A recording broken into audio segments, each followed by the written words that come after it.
beautifully. Dominic's right tail, spooky, spooky, spooky fish. Brandon, 1000G. That's a good one. I'll give you that. That's a good one. Welcome to the chat. Hello, Sean. Hello, Sean. Hello, Sean. Welcome. Yes, yes, yes. 3, 3, 3, 3. Hello, hello, hello, hello, hello. How are you all doing? What's been up? How was your Tuesday? And how's your Wednesday been? Oh my goodness, Spooky Fish, you got your first tattoos. That is so exciting.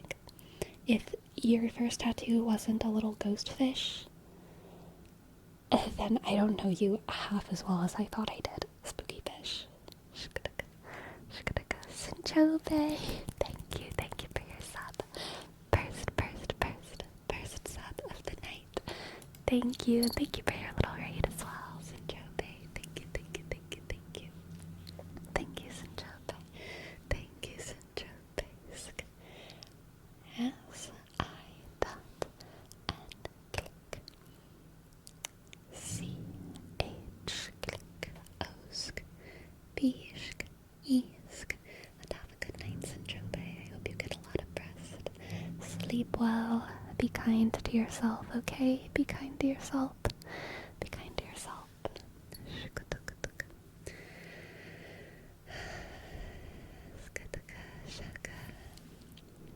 I'm getting my first tattoo tomorrow. I'm getting 2 koi fish. Oh my goodness. Mind reader, that's so exciting. Koi fish? What a good choice. I'd love that for you. Spooky Fish said it actually devastated because it was a flash sale and none of the flashes were fish. That is devastating. Have a good look, Burrow.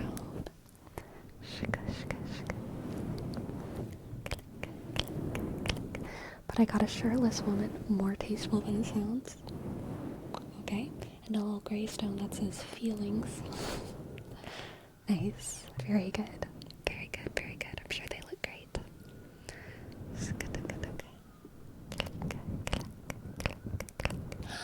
Green Ninja, congrats on your raise. Congrats on your raise. Congrats. That is very worthy of congratulations.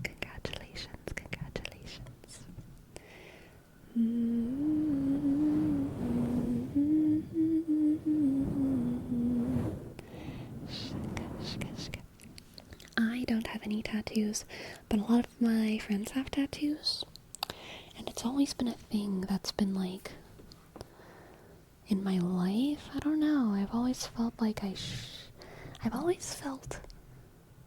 I'm supposed to get tattoos. Like I'm the kind of person who's like supposed to get tattoos, but then I just don't feel like it. You know? I don't know. I agree, tattoos are sick, but I also just like, I don't know. I feel like I need to,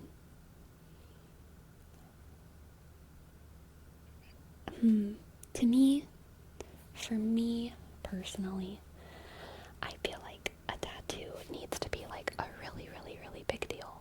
You know, like a tattoo is like a wedding ring. I gotta have something significant happen that I also want to be part of like the story that I wear into the world. Plenty of significant things happen, but they're mostly secrets. But significant things that I want to be part of the story I wear on my body, you know, those things can get memorialized with a tattoo.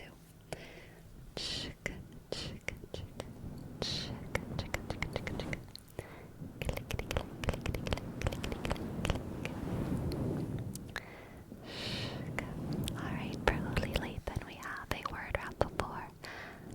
Coconut.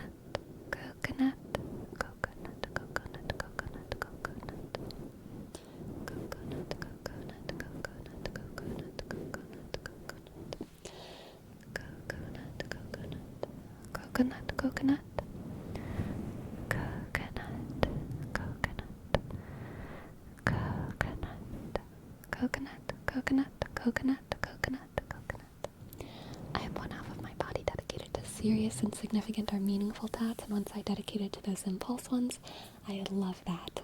I love that Fly So Fly. That is so cute. That's awesome. Coconut, coconut, coconut. Coconut, coconut, coconut. Coconut, coconut. Coconut, coconut, coconut. Coconut, coconut. Coconut, coconut. Coconut, coconut. Coconut, coconut, coconut, coconut, coconut, coconut. Click, click, click. Click, click, click. Coconut, coconut. Coconut. Coconut. Coconut, coconut. Relax.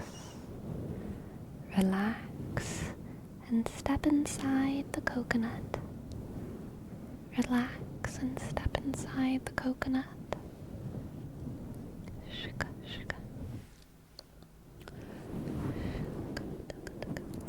My sister and brother want to get matching tattoos, and they pitched the idea of us getting our avatar elements. That's exciting. I like that. Shika, shika. I think people have different ways that they memorialize their life and the things that are important to them, you know. I think the main way that I've done that is with journals. I think my journals are kind of like other people's tattoos, which is kind of, I mean, they're definitely very different, right? Because I have like many pages and notebooks worth of like thoughts and feelings and blah blah blah blah blah, and a tattoo is just a picture. But a tattoo is on your body. It is with you. You hold your memories with you. But I feel like in a similar way, it's like usually whenever I'm reading my journals, my past journals, I'm not like actually reading all the words. I'm just like kind of flipping through my memories and seeing pictures and remembering certain stages of my life and stuff. Yeah, I just feel like that's tattoos can do something similar for a lot of people. Spreading some of the love. Thank you, Green Ninja, for your tip. Would love a tarot read for the coming weekend at your leisure, of course. Yeah, I don't mind people seeing my tattoos, but if someone read my journal, I'd probably throw up. If someone read my journal, they'd probably throw up. Alright. Let's see what the cards have for Green Ninja. Green Ninja, Green Ninja. Shika, shika, shika, shika, shika, shika, shika.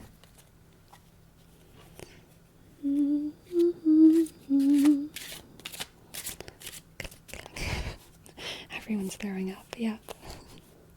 What a world, Crimson. Okay.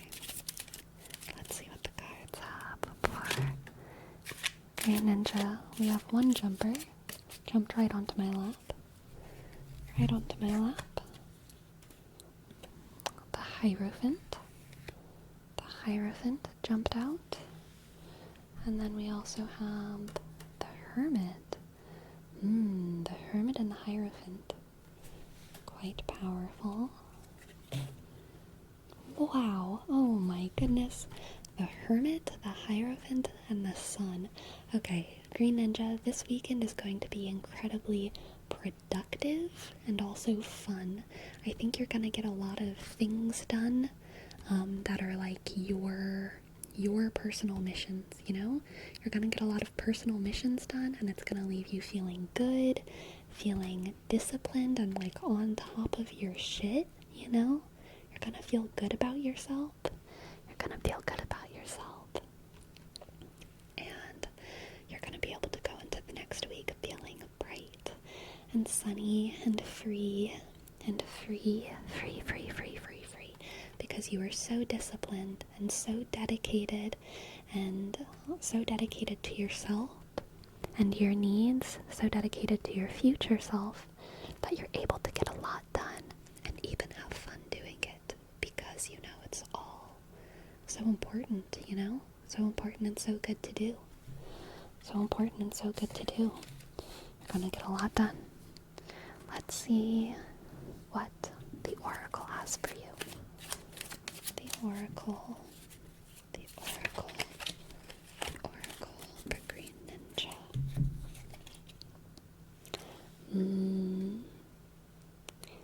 Illusion.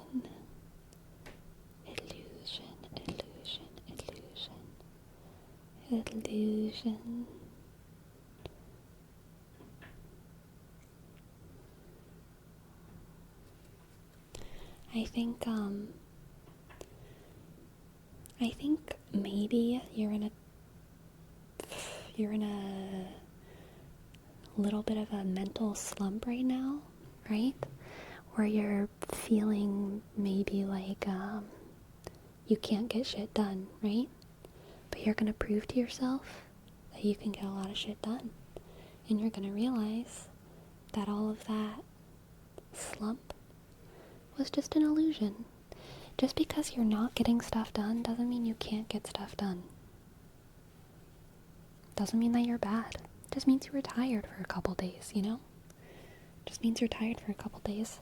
Just because you aren't getting stuff done doesn't mean that you can't get stuff done, or that you're a bad person, or that you're a failure. You'll be able to do it. You're still just as capable as you were before. You're just as capable as you will be tomorrow, even right now, okay? You're just as capable as you will be tomorrow, even right now. You just haven't done it yet, but you will, Green Ninja, okay? So, pat yourself on the back in advance, alright, Green Ninja, because you're gonna do great this weekend. You're gonna do great, alright? Thank you so much for your tip, and thank you for letting me read for you. Thank you. Hello, Marco. Welcome to the chat. Hello. Nice, I had fallen behind on filming and editing, so yeah, this weekend sounds like it. Mental slip here lately is right on. Yeah, sometimes it do be like that. Ace. Thank you, Ace. And the Nobu. Thank you, Nobu. And thank you, Ace, so much. So much for gifting subs. Thank you. A. Click. C. Shk. E. Click. A. Sk. S. T. Shk. R. Sk. 2. 0. Click. And the Nobu. M. Click. L. Shk. B. Sk. U. Shk. M. Click. A. Sk. G. Click. A. Sk. U. Click. W. Click. U. Click. Thank you, Nobu. Thank you. Both so much for gifting us up. Thank you.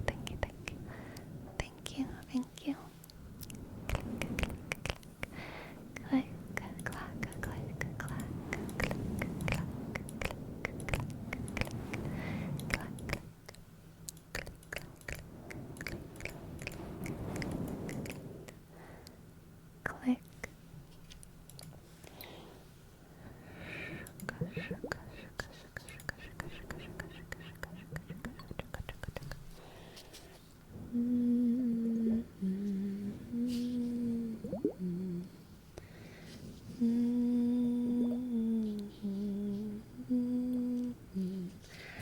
Hello, Jaka. Hello, welcome to the chat.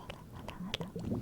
So, I am behind on Love is Blind, my friends. I am behind on Love is Blind because I was doing other stuff, y'all.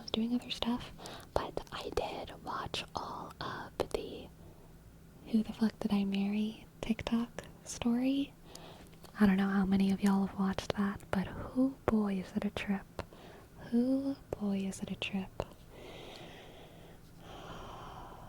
I traded one drama for another one. Yep. I'm only on part 11. My friend, it gets crazy. It gets wild. It gets wild. First stream I've been able to catch live. The Cranberry Hour chat the other day was hilarious. I'm glad you enjoyed. I have only watched 2 hours. Yeah. So, like, basically, I don't want to spoil things too much, but clearly, even from the beginning, it's pretty clear that we're dealing with someone who is pretty sketchy, and someone who is probably a pathological liar, right? Master manipulator, something like that. Completely wild. Ace Master, thank you so much. Oh my goodness, Ace Master. It's been a while since we've done a full-length tarot reading. Yes, let's do this. I'm excited. Y'all ever seen the movie Catch Me If You Can? Gives me those vibes. I have seen that movie. I like that movie. This one is even worse though, because in Catch Me If You Can, the main character, Leonardo DiCaprio, was getting something out of it, right? He was getting a lot of money out of it. He was getting a lot out of it, right?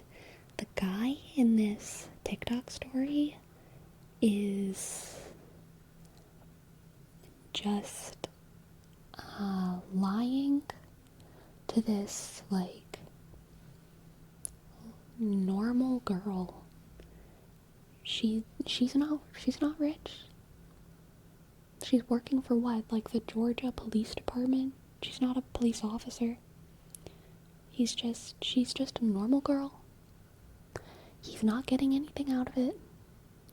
And he's lying to her for like years and ruining her life and isolating her and just stealing 2 years of her life away from her.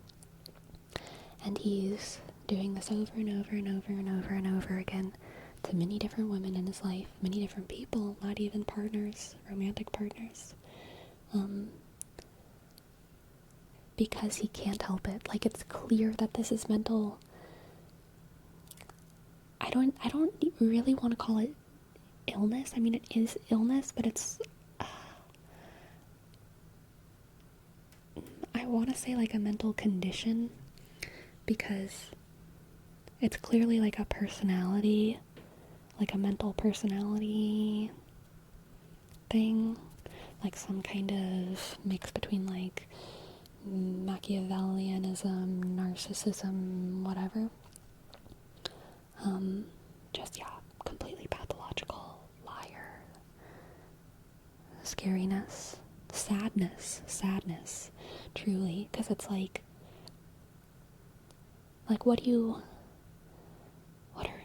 are we supposed to do with people like that? You know, that's always the question. What are we supposed to be doing with people like this? They're ruining their own lives, and they're ruining the lives of every person that they come into contact with. And they're not committing like crazy violent crime or anything, but they are just ruining the lives of every single person that they touch. It's clear as you go through the story, like even his own family, everyone is done with them. Everyone has cut him off. His ex-wives have all cut him off. His ex-friends have all cut him off. They do not want to deal with him because he has wreaked so much havoc in their lives. And like, what do you do? What do you do when a person like that is in the world? Because he can't be trusted. He cannot be trusted to not hurt people.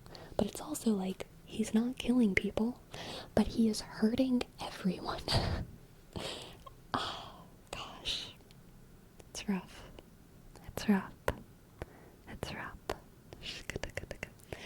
Aw, Arthur, that's cute. Love to all ASMR artists. Yes, love to all ASMR artists.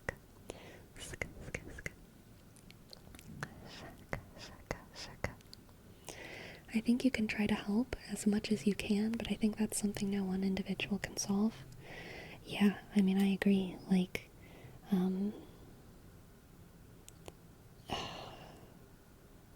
yeah, it's like, at what point do you stop helping? You know, if someone just wants to ruin their own lives, at what point do you say, like, okay, go ruin your life. Go ruin your life. I'm done.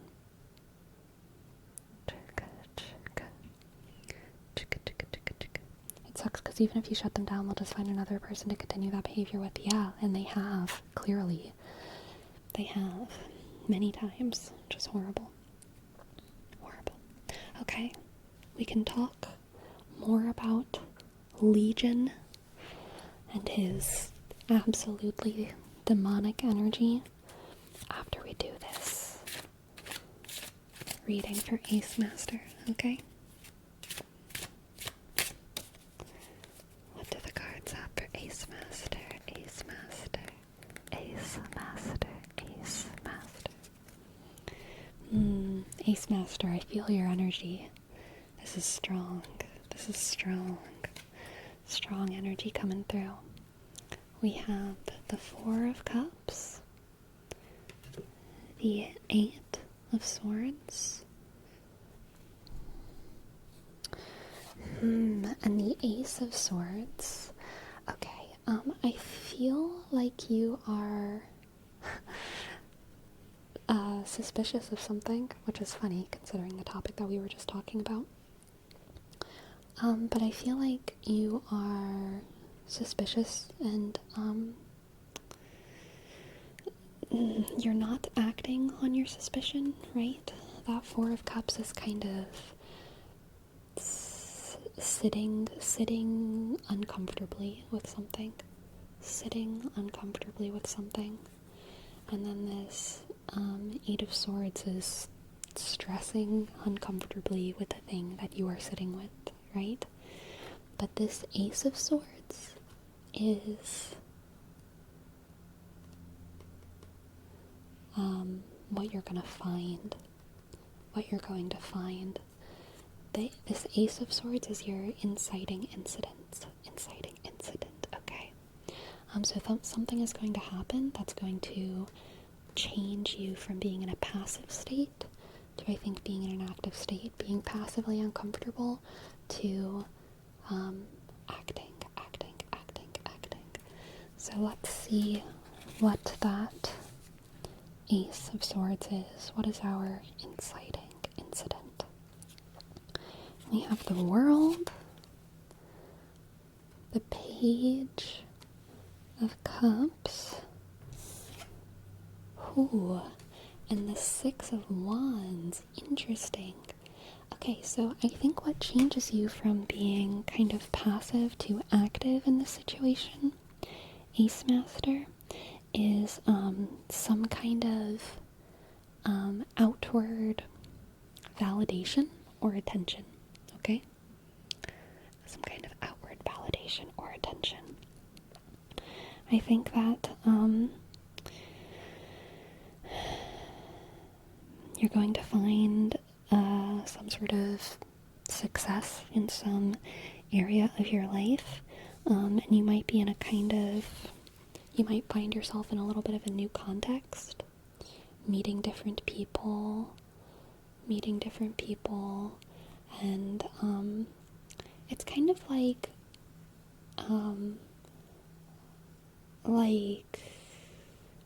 going to college or something and realizing all of a sudden that, like, your family was not normal because everyone else, like, didn't have to worry about X, Y, or Z thing.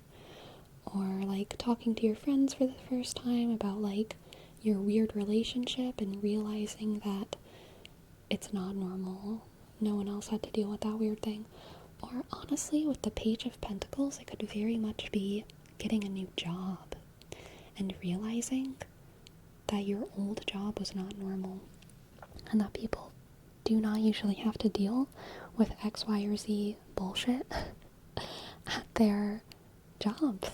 And now you don't have to deal with that. Now you don't have to deal with that. Now you don't have to deal with that. Because you've gotten some kind of leg up. You've gotten some kind of leg up out of your uncomfortable situation. Yeah, and I think the realization here is that what's happening to you isn't normal. That's your inciting incident. That's that Ace of Swords from earlier. I think the reason that you are so passive at the beginning of this reading, which could be in your past or it could be in your present, I'm not sure, but like this passivity is coming from not knowing for sure whether or not your situation is normal. And it's like maybe this is just something that everyone has to deal with. Maybe this is just something that you need to deal with too. But as you get out into the world, as you meet new people, as you explore, as you gain your own successes and your own victories, and really importantly get validation from the outside world and other people, you're gonna realize that, like, yeah, what was happening to me was not normal. Was not normal. Lucario, thank you for your prime. Thank you, Lucario. Thank you, Lucario. Lucario. Alyushka.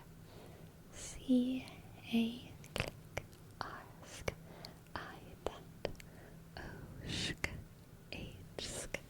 Thank you, Lucario. Lucario. Lucario. Gorgeous username. I like that username. Okay, next we have Judgment. Oh my goodness. Judgment. The Lovers. And the Star. Normal in a good sense or bad? Or do the cards not hint in that direction? I think what was happening to you whenever you were in that passive state was probably bad. It was something that you... it's like the opposite of settling, right? Settling is when you have that idea of something good in your head and you accept something less. What I'm talking about is the opposite of that.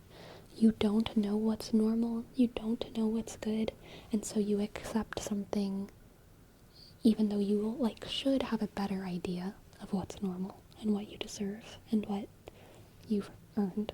Does that make sense? It's not necessarily, like, horrible. Like, it's probably not, like a nightmare. Most people, if they're, like, living in a nightmare, they know they need to get out. They know they need to get out. They wouldn't just sit there and wonder, is this really that bad? If you're, like, unless it gets worse very, very, very, very, very slowly. But this is kind of one of those things where, like, there's just enough stuff to keep you satisfied, but you're not really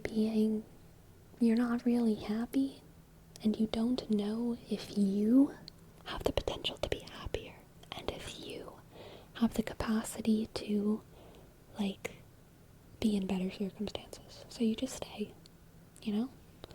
Because you're like, maybe this is normal. Maybe this is just as good as life gets. Maybe this is how it is. Maybe this is how it is.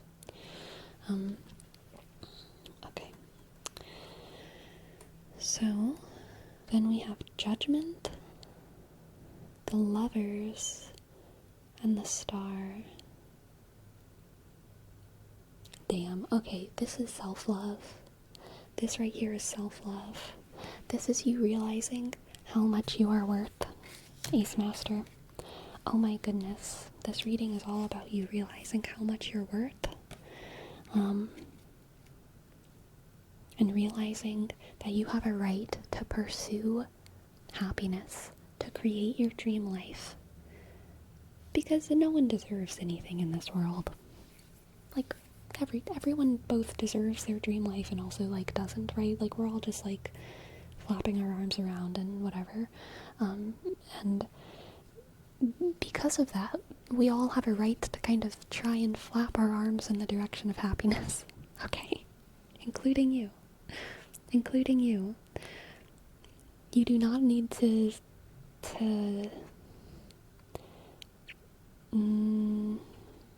you do not need to stop flapping your arms in pursuit of happiness because you have a roof over your head and you're well fed. You know what I mean? You can keep flapping those arms in pursuit of your happiness literally forever.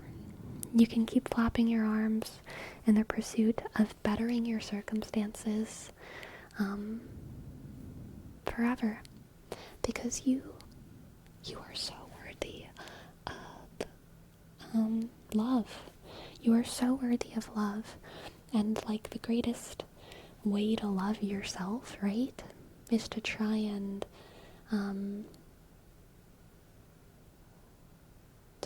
kind of defend your own future and defend your own presence. Defend your own presence in this world.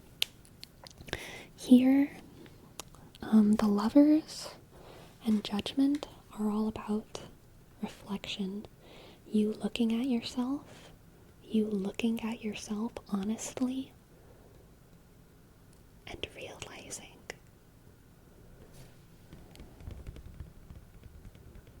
that you can be the main character of your story, and realizing that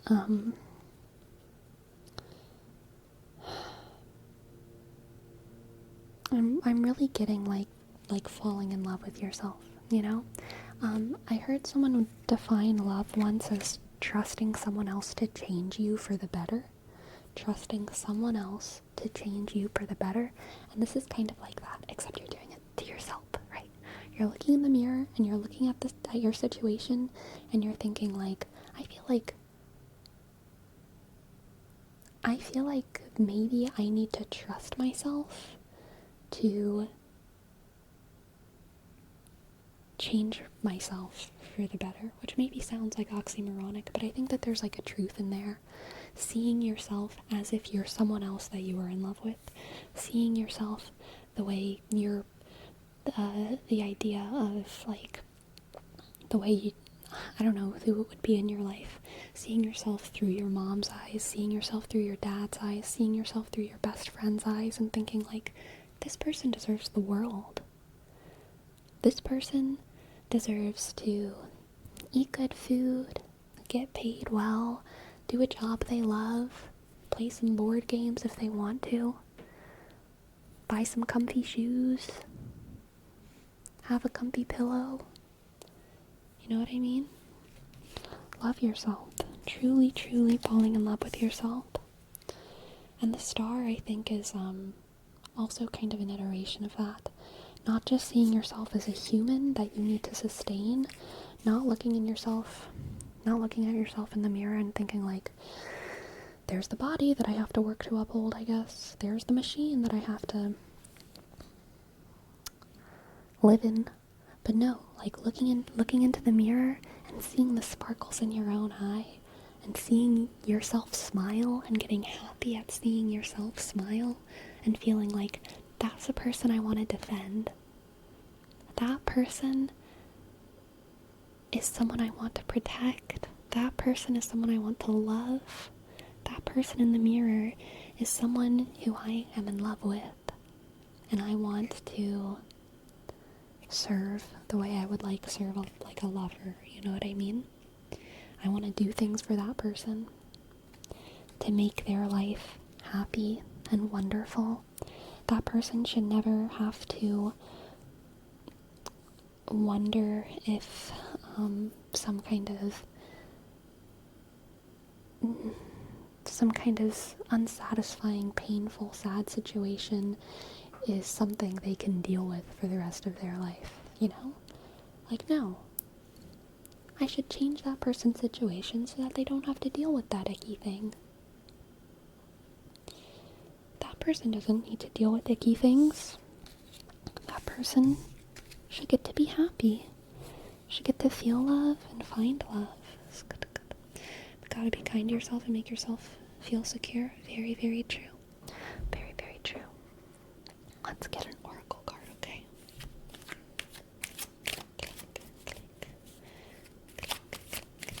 Hello, potato. Hello, potato. Hello, potato. Pretend you're your own best friend. Definitely, definitely, definitely. What does the oracle have for Ace Master? Ace Master, Ace Master, Ace Master. Pisces. And it is Pisces season. It is Pisces season.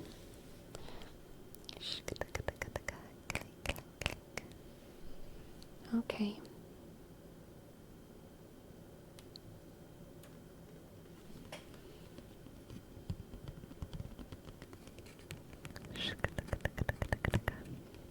Ace Master. Pisces is another reflection card.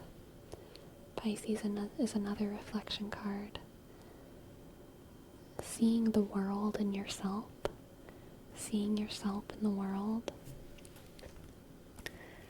As without, so within.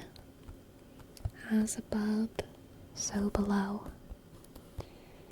Pisces knows that whenever they go in the woods and they hug a tree, they're also kind of hugging themselves. Because whenever you hug a tree, you're acknowledging that creation is beautiful, and you too are a part of that creation. You get to share in the majesty of every great human achievement, every beautiful mountain range, every giant school of fish, every extraordinarily cute little baby dog. You're all an expression of creation and earth. And if you have it in you to love the world, you have it in you to love yourself. Okay. If you have it in you to love the world, you have it in you to love yourself. You have it in you to understand your part in all of this. Okay.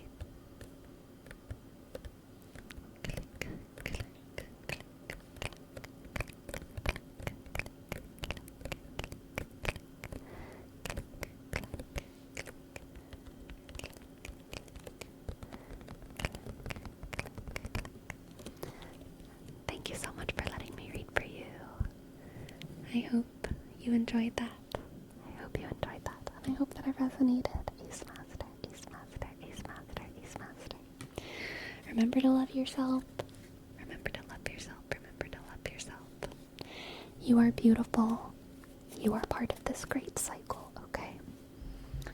You are part of this great, great cycle.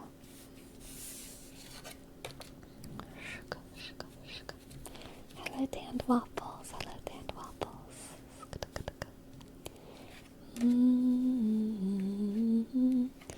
Just go and do you, and have an inspection from time to time. Happiness will reveal itself with perspective and in the most ordinary and menial things. I agree. I agree. It's okay to be an animal sometimes and just get happy because the sun's out. You know, sometimes it's almost embarrassing how much of an animal we are, right? We see a pretty sunset, and it's like, damn.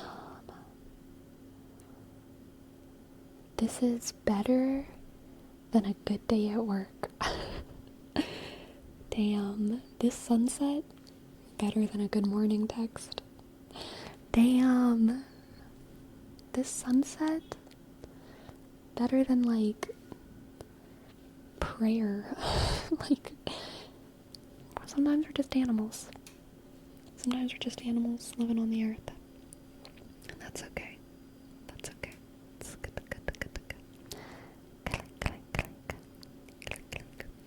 Honestly, I find it harder to love this world.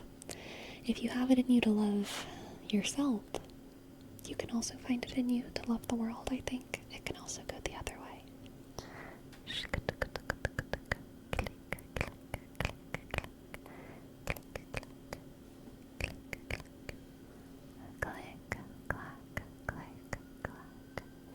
sunsets are a form of prayer.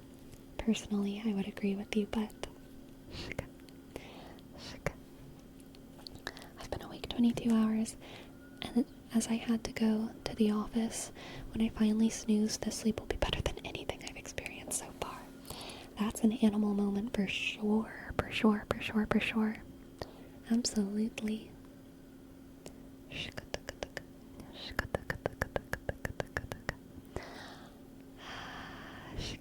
Wasn't there an electronic song called Animals? Yes. And I can't think of how it goes. But yeah, I think you're correct. It's a good day, but hot damn, I don't quite understand how I'm functioning right now. I feel that. I haven't had a long day or anything, but I think I'm also gonna sleep well tonight for sure. I went on a long walk today. Not a crazy long walk, shorter than my usual walks. I think it was only like an hour, no, probably like an hour and a half or something. And echo.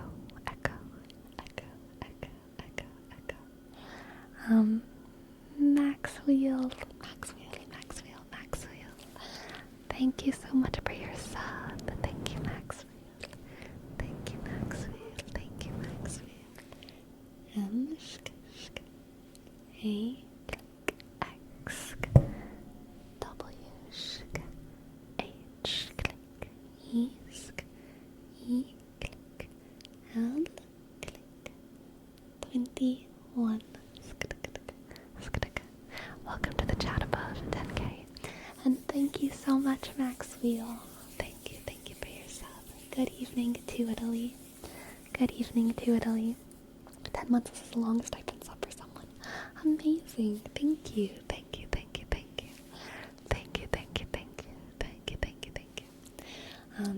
But yeah, I went on a walk today, but it was really cold. It was colder than I expected. It's been rainy and pretty yucky outside all week. And last week there were some pretty days.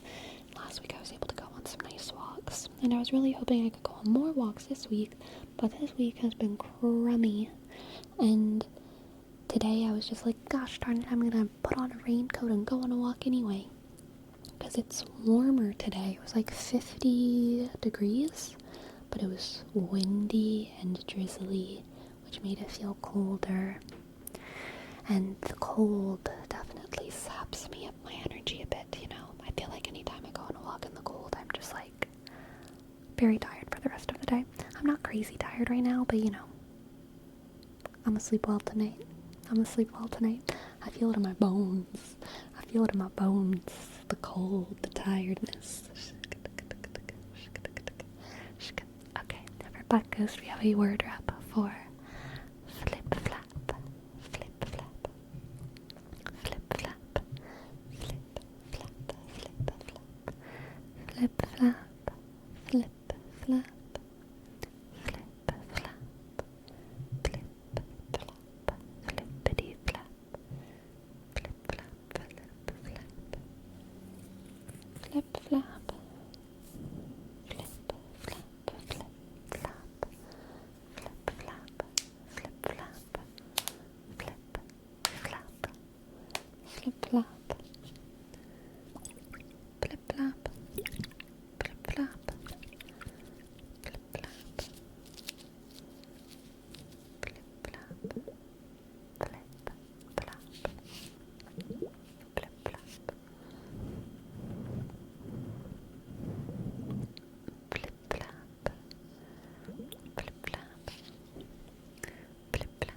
Hey girl, flip flap.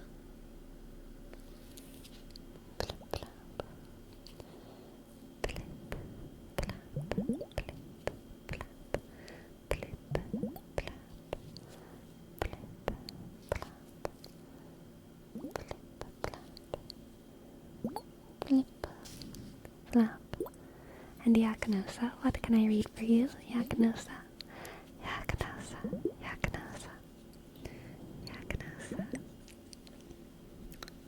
Students of Movement by Kay Aloha. Link in Discord. Amazing. Amazing, amazing.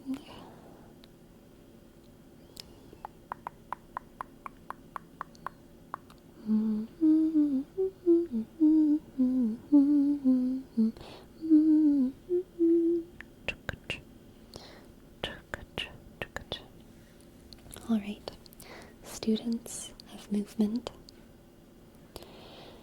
Students of movement play in front of mirrors all day. Students of movement revel in tranquil river babblings, daydreaming how they can make those patterns their own. Students of movement have a love-hate relationship with floors, walls, and gravity. Students of movement study pigeons, worms, dogs, turtles, fish, snakes, swans. Students of movement strive to understand their bodies and how their muscles and limbs can transform raw emotion into physical expression. Students of movement respect all genres of dance, martial arts, meditations, and interpretations. Students of movement nod to rhythms echoing through hollow stairways, envisioning fluid patterns and gravity-defying poses, training to each subway bus passing, leaves rattling, book pages flapping, audience clapping, searching their souls for the spontaneous sequence that will set them free, subsequently freeing others. Fascinating in the freedom set forth by syncopated hi-hats, stage shaking stomps, 3-second jumps, frictionless spins, and the sheer beauty of pure movement. That's beautiful, Yakinosa. I love that.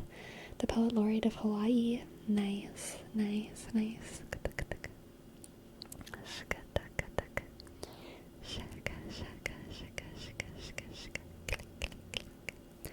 Click. I'd like to ask a question to American fellows. Do you prefer to use the imperial system or the metric system? As an American fellow myself, I wish that America used the metric system because I think it would make me be able to communicate internationally much more easily. But I don't know the metric system. I don't use the metric system. Nothing I buy is in metric. I learned the imperial system. My brain thinks in feet and miles and yards. So, I prefer the imperial system, right? But I also wish that America used the metric system. Because it sucks that we use a different system. It's just, inconvenient, you know? It's inconvenient. I just got my internet speed increase and my bill decreased. Oh, that's great. That's great.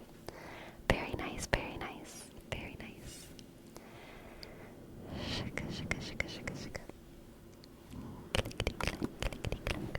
So I have a question for any walkers or hikers.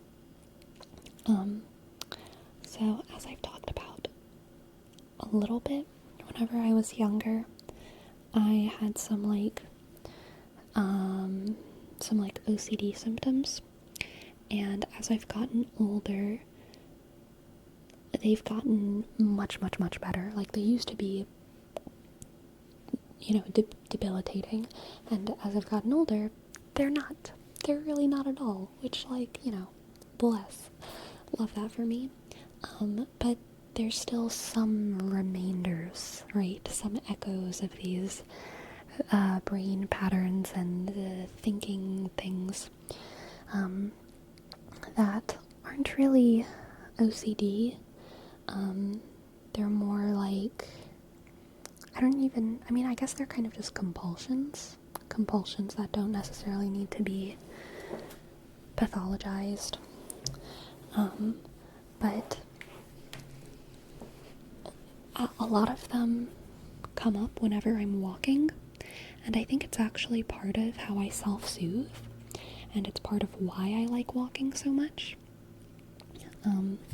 Because I don't feel like I have to count my steps, or I agonize over counting my steps, but whenever I walk for a long time and I count my steps, it's comforting, it's relaxing, puts my brain in a kind of meditative state where I'm just like, oh yeah, I'm counting numbers. 346, 347, 348, 349, on and on and on and on. Another thing is, like, I have symmetricality things with the feelings of things under my feet.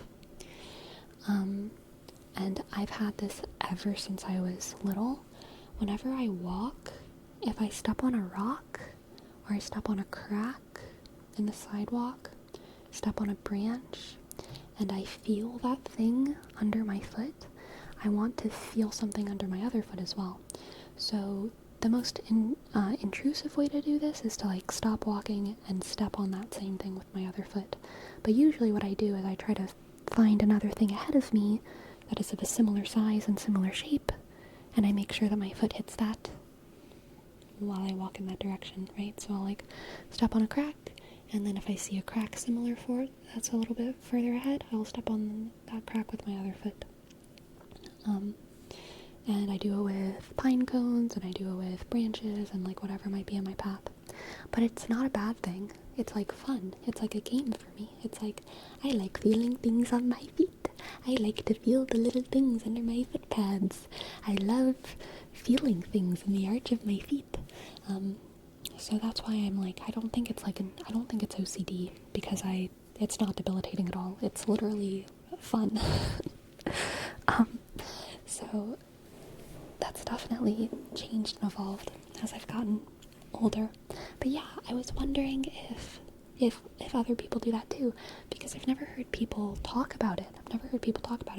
When I was a kid, it was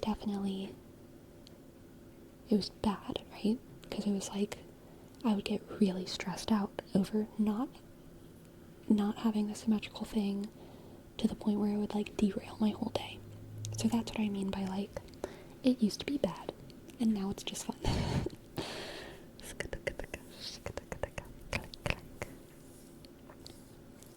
Can you not do it or stop it? I can't stop it. Like, I will always make an effort to do it, but if I am unable to achieve it, it doesn't stress me out. Whereas when I was a kid and my symptoms were worse, it would, like, really, like, stress me out to not be able to achieve it. You know what I mean?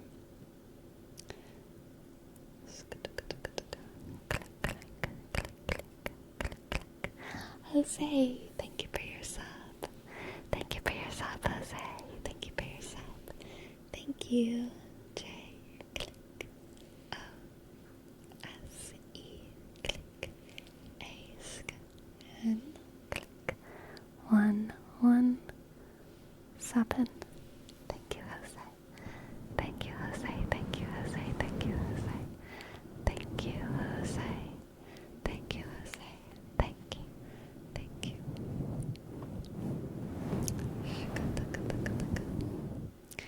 I have something similar with counting syllables and words over and over, kind of a comfort thing. Interesting, yeah. Whenever I was early in high school, one of my compulsions was counting the letters in words whenever people were talking to me. And it was like, I couldn't have a functional, when it was bad, I couldn't have a functional conversation, because I was like, I wasn't listening to people. I was just thinking about the words they were saying, and I was counting them, and I was looking for words that had certain letter counts. I was looking for words that had 19 letters, 13 letters, 19 letters, or 23 letters, because there weren't many. There's not many words that have that many letters, but there were some, and I wanted to keep track of them. Not just wanted, I had to. So I'm impressed you could count the letters in real time. Well, I mean, I could, but, like, many things were lost, okay? Many things were lost.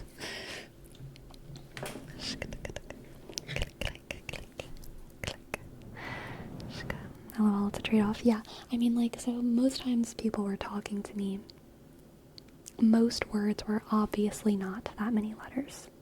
Like, obviously. So, like, if someone was talking to me the way I'm talking now, none of these words are worth counting. But if I said something like, and that was a very serendipitous moment, I would like, you know what I mean? Try to figure it out. Inconspicuous.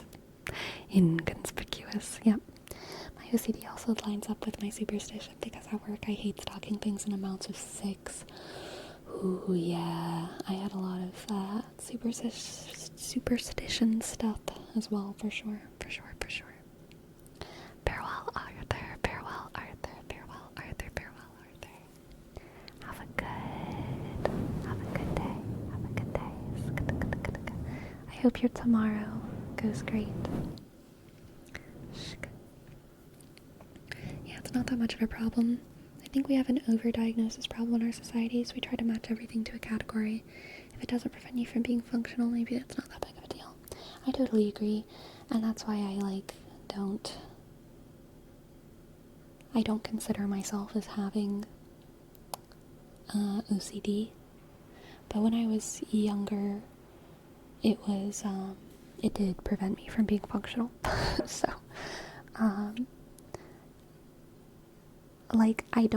I don't think it's something that I grew out of. I think it's something that my brain literally had to develop out of, you know? I think I don't know exactly how it got better, but I think my brain, as my brain grew as I got older, some of the wirings got better. Because I don't know. I don't know how it got better.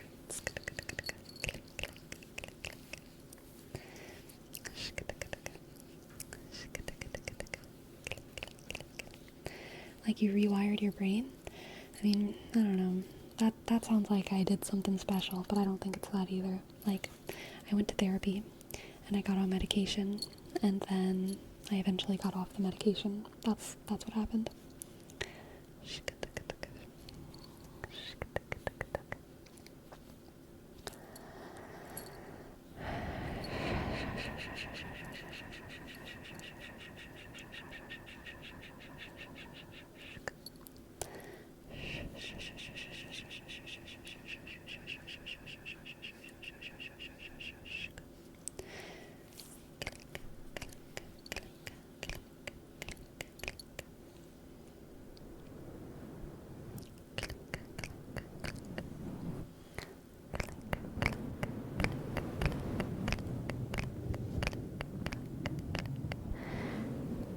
How do you feel in Minecraft when people put the wrong item in the wrong item chests?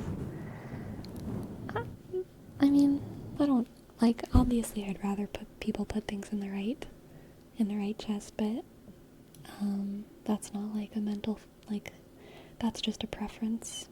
That's just a preference. Not a,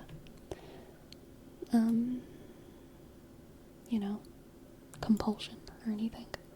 I will say, on the over-medicalization point, I think having had, real compulsions in the past, it does make it very easy for me to identify in myself what a preference is versus having a compulsion, an OCD, an obsessive compulsive compulsion. There is a really big difference. If things are messy and I want them to be clean, that is not OCD. If my gross hands gross me out and I want to wash them, that is not OCD. If I am counting the dots on the wall because I'm bored, that's not OCD. If I'm dude, please put all of the bows and arrows in the bow and arrow chests because I've worked hard on organizing these chests, that's not OCD, right? Just preferences, just things that humans do, ways that humans are. But, yeah, definitely, when you're, having breakdowns because you fucked up on your counting, so you need to walk the whole way again and, redo it, that might be OCD. oh, I have to turn around on this whole walk to count everything again because I messed up. Or, oh, last time I did this walk, it was 217 steps, and this time it was 230 steps, so I need to do it again to find what the real number is. Because, obviously, one of those numbers is right, and one of those numbers is wrong. Or else I go crazy. Like, that might be OCD. If you're scrubbing your hands when they're clean to the point where you're getting calluses and whatnot, then yeah, probably that could be a problem. It's also, might not all be OCD, right? Those things can be OCD, but they can also be more specific issues. They can also be like specific expressions of specific traumas, or, XYZ thing. Click, click, click. Click, click, click. Shka, shka. Shka, shka, shka. When does it become autism? I mean, there's so much, what's the word? Not cross-pollination. Multi-diagnoses. What's the word? Cross-diagnoses? There's a better word. But cross-diagnoses is what I'm going to say, between a lot of things in autism. No, not intersection. Comorbidity. Thank you. There's a lot of comorbidity between autism and basically, like, everything, right? So I think that crossover is very much the kind of thing that, like, that is up for, like, people with degrees. People with degrees know those lines. People without degrees, I think, you can identify many medical things without a degree, I believe, but there are some things where I'm like, that might require a degree. Like, if someone, is, like, bulimic, you probably know that without a degree, you know? If someone is,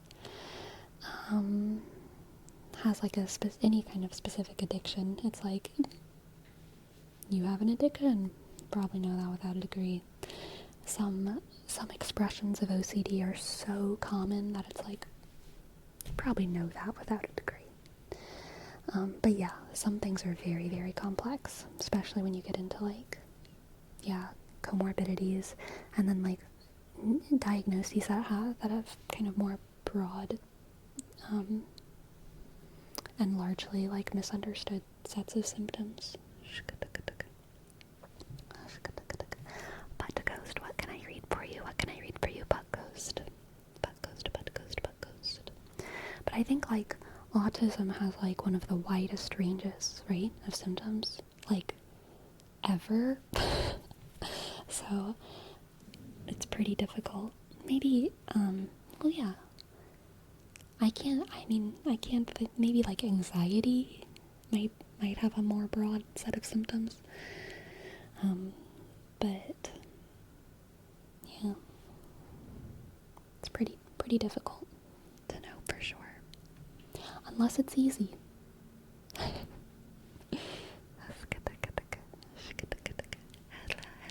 peacekeeper, have a good night. Neatrix, just calm down, okay? Just calm down. You're having a good time, aren't you? You're having a good time? Click, click.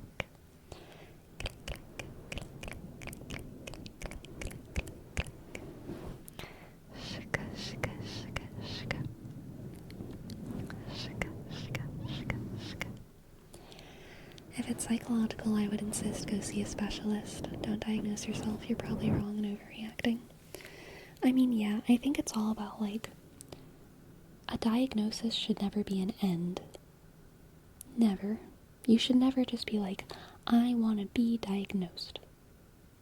To be diagnosed. Like, that doesn't make sense. What does make sense is, like, I need access to resources in this class that I'm taking because I can't take these tests, and it's unfair. So I need to get diagnosed in order to get access to resources that I need, because I know that I need them. That makes sense. Or I need access to medication, so I need to talk to a doctor to get diagnosed so that I can get something because I'm going crazy right now. Or, like,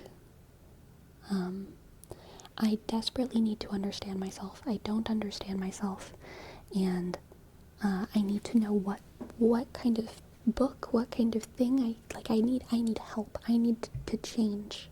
I need to help. So you go to a therapist and you get you get a diagnosis so that you can get the book on living with OCD and depression, you know what I mean? But like just wanting to have a diagnosis, just to have it, is like probably not good. But if you already have a plan on like how to get access to resources that you need, if you already feel like you know how to improve yourself,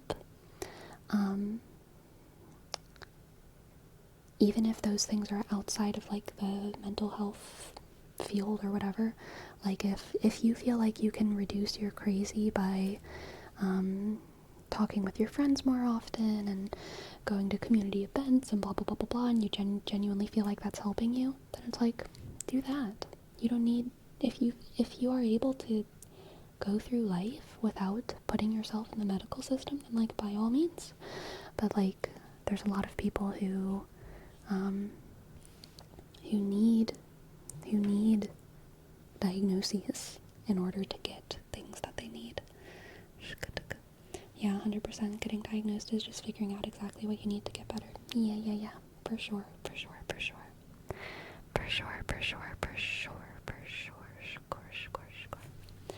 Sin Sniper. Thank you for your name, trees. Sin. C. Y. Click. N. S. N. Click. I. Dot. B. Click. E. Sk. R. Sk. 3. Click. 2.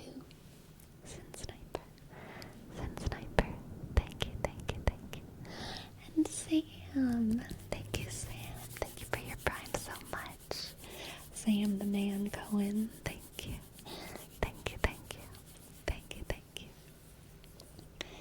Thank you so much, Sam. S.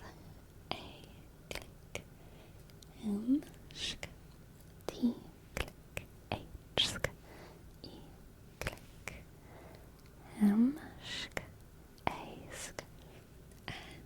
Click. K. Sk. L. Sk. H. Click. A. Sk. N. Thank you, Sam.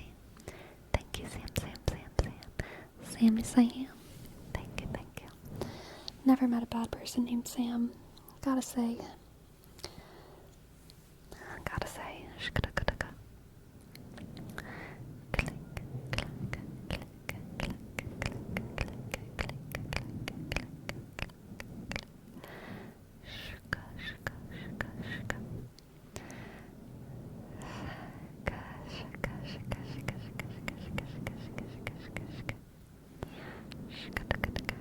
Do you believe in aliens?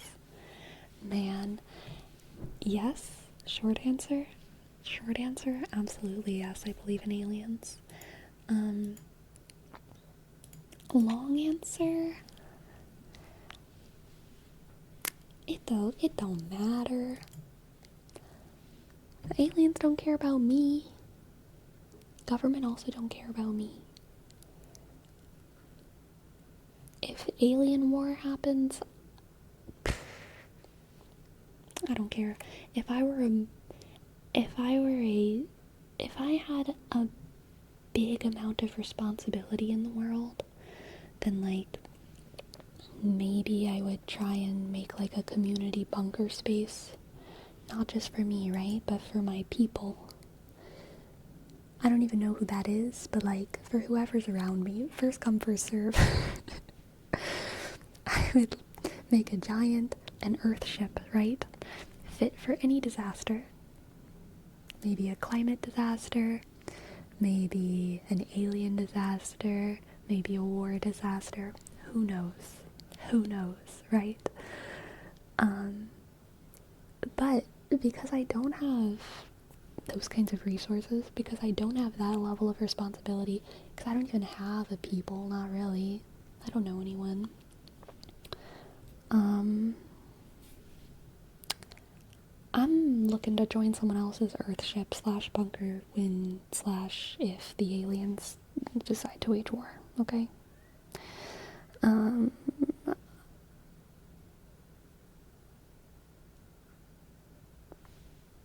So, like, it's kind of not my problem. Yeah, that's kind of how I feel. Everyone else is gonna have to figure out the alien thing. The government's gonna have to figure it out, you know? If they want to keep it a secret forever, I'm okay with that. You know?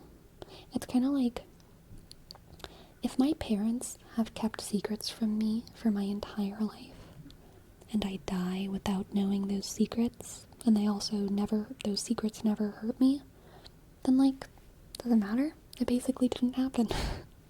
Whatever that secret is. So, like, it's fine. That's how I feel about the aliens. If there's a secret space war going on right now, and I don't even know what's happening, and it never hurts me, and it never affects me, then, like, that's probably fine. Now, if the alien war starts to affect me personally, I might, try and vote in ways that would protect my life. If there was ever a situation where it was like, X-president will protect you against the aliens, and versus X-president wants to give the aliens giant machine guns, then I'd probably be like, I'd probably not want to arm the aliens. Unless the aliens are saying that they'll protect us from bigger, worse, or badder aliens. I don't know. You know what I mean? Like, obviously, the more we know, the more responsibility we have. Which is good. But it's also, like, more responsibility. Cringe.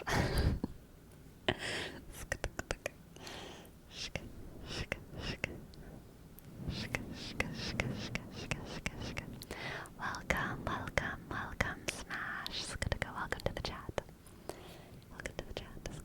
I want a boathouse so I can travel around and keep the aliens on their toes. Yes, boathouse is always a good plan. Always.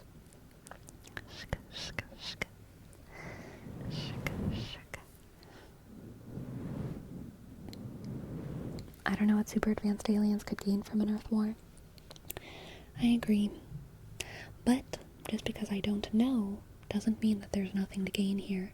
Maybe they just want corn. Maybe they want to steal all the corn. Okay? I would fight for the corn. But, I mean, I would hope that if an alien civilization were advanced enough to make contact, they would be peaceable. That's what I would hope.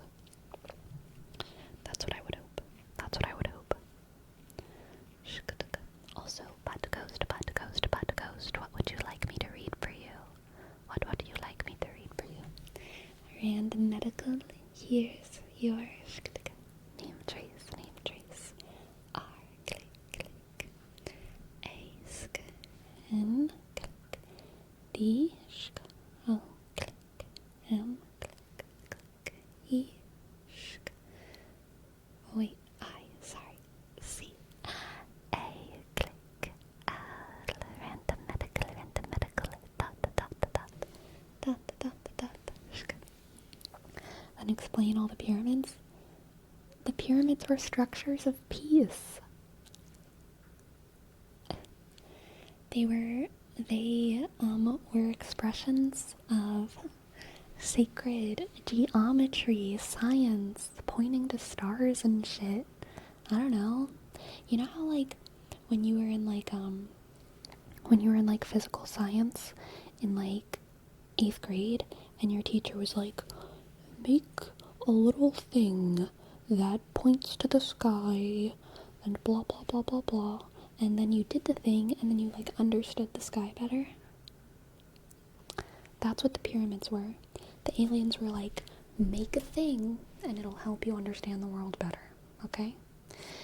And then the Egyptians and the Mayans and the Aztecs and everyone else was like, okay, science project. And then they did it, practically. with a little bit of slave labor sometimes. And then they were like, oh, look, now we understand the sky. Now we understand the sky better. It was just a little physical science project. Just a little physical science project. And then they started burying their dead people inside of it. And that's when the aliens were like, y'all are weird. We did not tell you to put your corpses in those big triangles, but okay. Guess that's a human thing. Guess humans like to put corpses in their science projects. Okay. Barone, thank you, Barone, thank you. Thank you, Barone, thank you, Barone. Welcome back from your lurk. Welcome back from your lurk, Barone. Up, shk, shk. A, click, R, sk. A, click, O, sk. M, sk, sk. Thank you. Thank you so much. Thank you so much.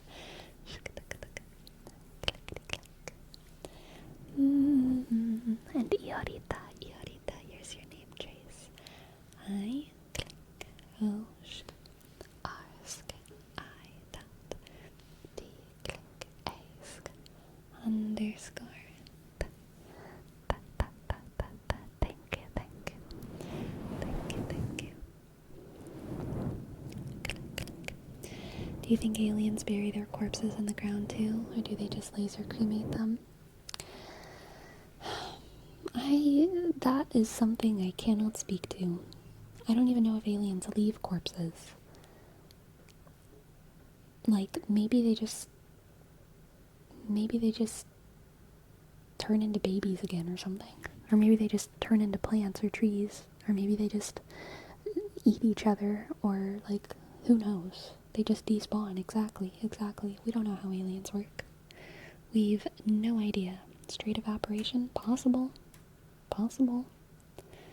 Shk.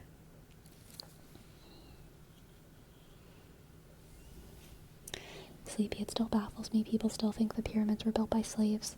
They were all farmers and artisans during the cold months, living on the site with pastors and extremely well fed. Who knows? I wasn't there. Also, the pyramids, pretty broad category there across the whole world. The pyramids, many different centuries, many different cultures, many different peoples, religions, reasonings of why they were building. If there weren't any slaves involved at all in any of the pyramids, I would be impressed with humanity, okay? But also, if slaves were involved in all of them, I would be disappointed, okay? We're better than that. But we're not that good. We're not that good.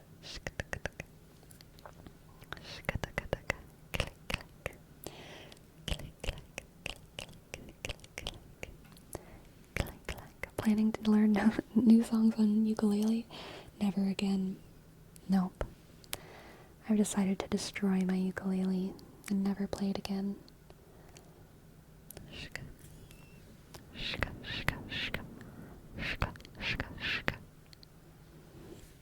Weren't there pyramids in India that got destroyed in some war? Probably. I feel like there's literally pyramids in every ancient civilization that we have record of. Not all of those pyramids have survived, right? But I feel like almost every ancient civilization that we have a record of did some kind of mysterious tetrahedron pyramid architecture thing. Or some kind of cool circle. Which, like, who wouldn't? Like, you have nothing to do but, like, build. Squares are boring. Squares are so boring. If you have nothing to do but build, we are making circles and pyramids and tetrahedrons, thank you. Why would you not? Why would you not? 6. Thank you. Thank you for your tip. Thank you. Stacking boulders looks really cool. I agree. Alright, let's do a reading for Ellery Celery.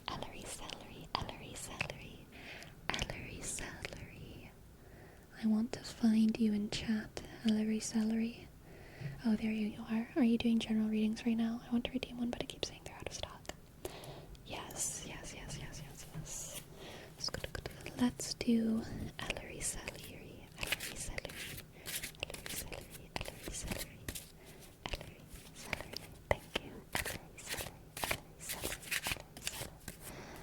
Let's see what the cards have for you. Ellery Celery. I love your name as well. That's good. Okay. Ten of Swords. I feel like Ten of Swords has been coming up a lot lately. Ten of Swords. The Emperor. And the King of Wands. Ten of Swords, the Emperor, and the King of Wands. Ellery Celery, I think you're going to have to make a difficult decision for your people. I do not know who your people are, but I think you're going to have to make a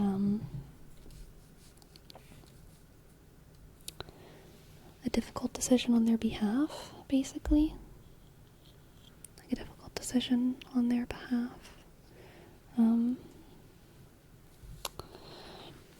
The Emperor is all about serving the people. The Emperor is a public servant, right? And the Ten of Swords is like a painful end. Man,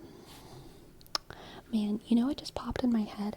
I'm always thinking of like kingdom metaphors. I doubt you're an actual monarch, Ellery Celery, but what just popped in my head is like ceding territory for the sake of your kingdom to perhaps another kingdom. Ceding territory. I don't know how that metaphor can apply to your life, but I think it's I think this reading is about surrender for the good of everyone. It's like you don't want the war to get bad, and it's also like you don't need it to. It's not worth it. It's not worth it fighting this fight, and it's not worth it to lose everything. So like, cut your losses early. You know what I mean? Cut your losses early. Cut your losses early, okay?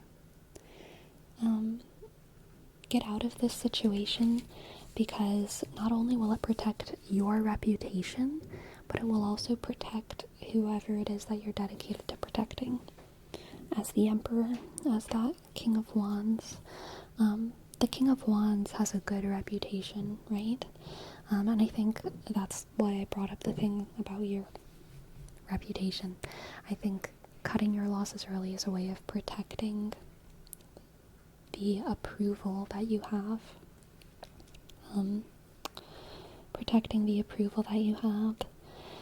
It'll probably be rough in that moment to cede that territory, to kind of give up, surrender, but it'll be so worth it.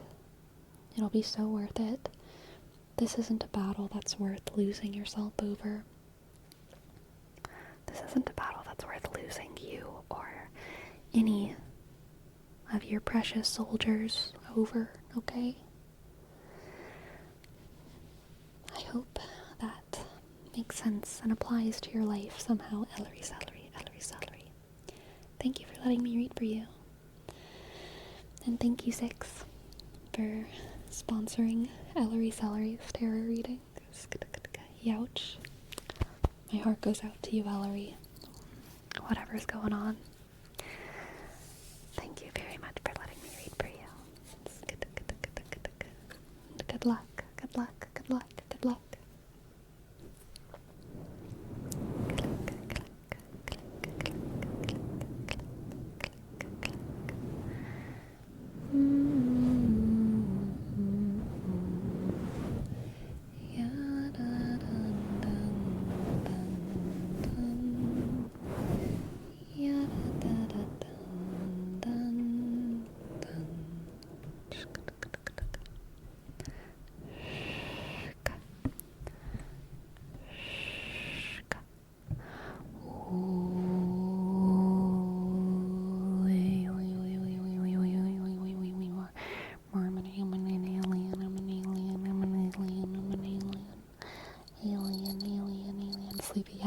update.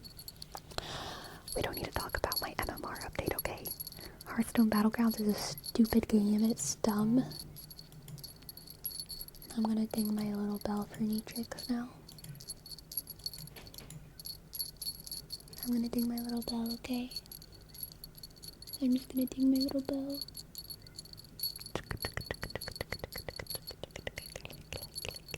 It's not that bad, y'all. It's not that bad.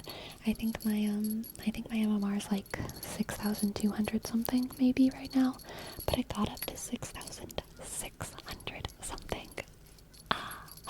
And then I slowly lost it all. As it goes. As it goes.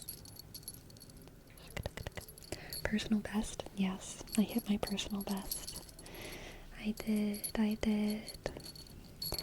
But that's okay. That's okay. Just means you can get back there. I hope so. I hope so. I hope so. That was a goal, right? 6.6. Yeah. Now we go on for 6.7. 6.7 eventually. I believe in myself. I believe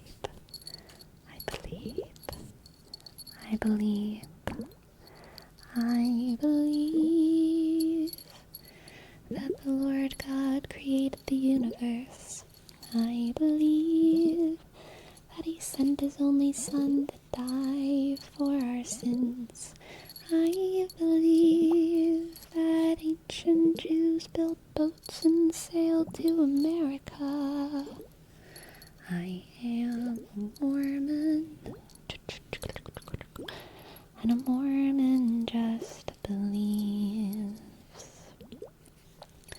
You cannot just believe partly. You have to believe in it all. My problem was doubting the Lord's will instead of standing tall. I can't allow myself to have any doubt. I need to set my worries free. I need to show the world what Elder Price is about and share the power inside of me. I believe that God lives on a planet called Kova. I believe that Jesus has his own planet as well. I believe that Thomas Monson speaks directly to God. Sleepy, how's your car? I need to save up for a new car, guys. I need to save up for a new car.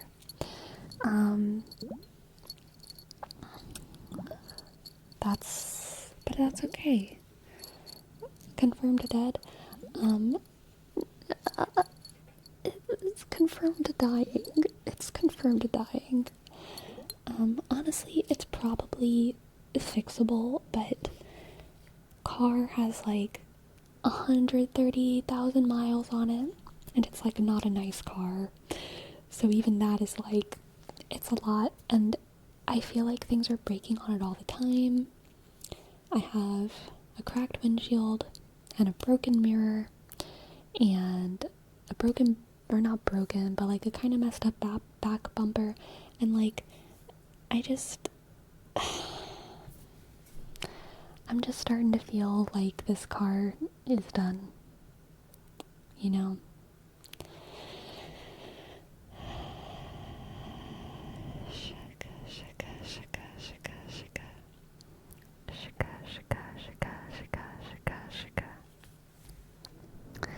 It ain't a Honda or a Toyota, okay? Thank you, Sleepy's little bell. Thank you, Sleepy's little bell. Thank you, Sleepy's little bell.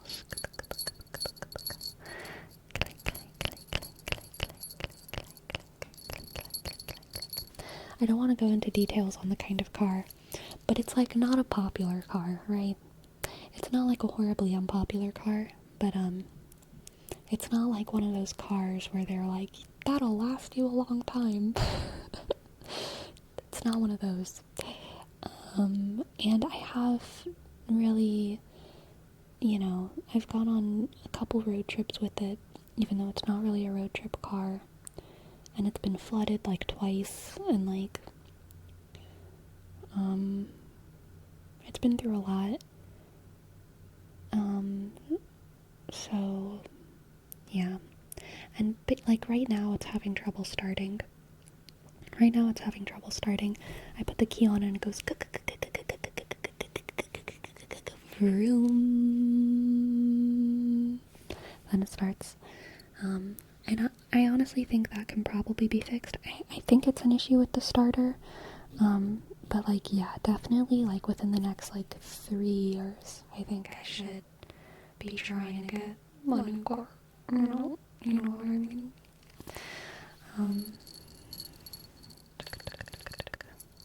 Echo, echo, echo, echo, echo, echo, echo, echo.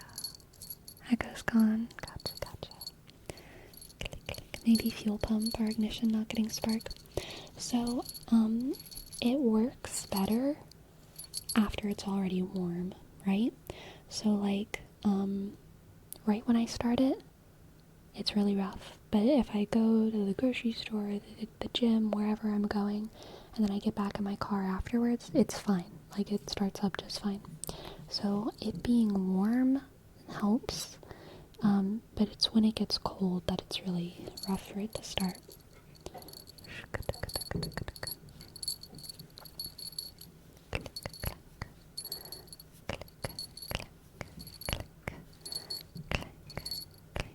Fuel pump? It might be the fuel pump. That actually makes sense, because there's a little light that comes on sometimes that looks like a fuel pump, so maybe that one's it. That tracks. I didn't know that's what that meant, though.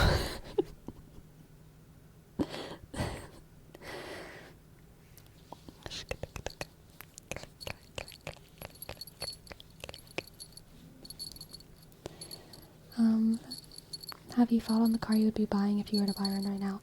I'm honestly not too picky, so no. Got a question for you. As a former Louisiana girl, did you have a favorite po' boy? I did not. I was a Louisiana girl, but I was not a po' boy girly, okay? I feel like po' boys are mostly like a New Orleans thing, right? New Orleans po' boys. And I mean, I guess they still had po' boys sometimes where I was, but like, I feel like I didn't really have too many po' boys. Like, not enough to have a favorite po' boy for sure. What's a po' boy? It's a sandwich. It's just a big sandwich. A big ol' sandwich. It's kind of like, it's like a long sandwich. Kind of like a Subway sandwich. But like, it's not Subway, but it's on like a loaf. It's a loaf sandwich. It's like a baguette that you cut open and you stuff it with things. So it's not like a sliced bread sandwich. But I don't know what the defining thing really is in a po' boy. I don't know exactly what makes it a po' boy. I don't know if it's the bread, or if there's like one ingredient that all po' boys have. I don't even know. French baguette style bread filled with various fillings, most famous I think would be fried shrimp. Yeah, shrimp po' boy. Shrimp po' boy's classic. Shrimp po' boy, crawfish po' boy. Do people ever put boudin in po' boys? Boudin po' boy? Is that a thing?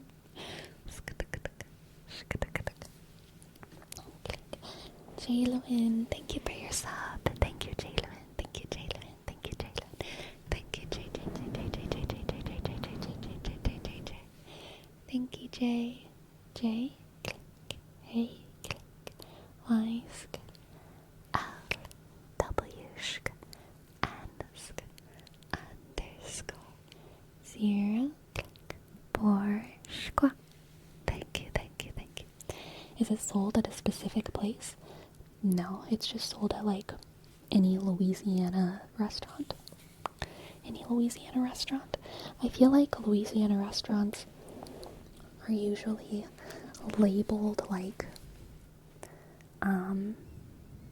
New Orleans style, Cajun, Creole, French, and there's a lot of overlap in what they actually serve, or they'll just be like seafood, but like there's so much crossover in like Cajun and Creole food, French food, New Orleans food.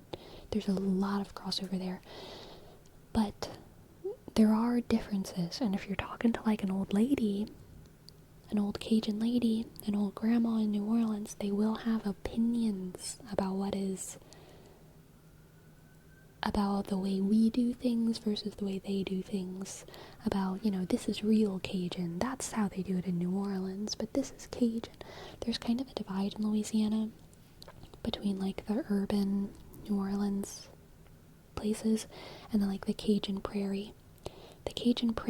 And it's interesting, okay? Last time we talked a little bit about Louisiana politics, so let's go back.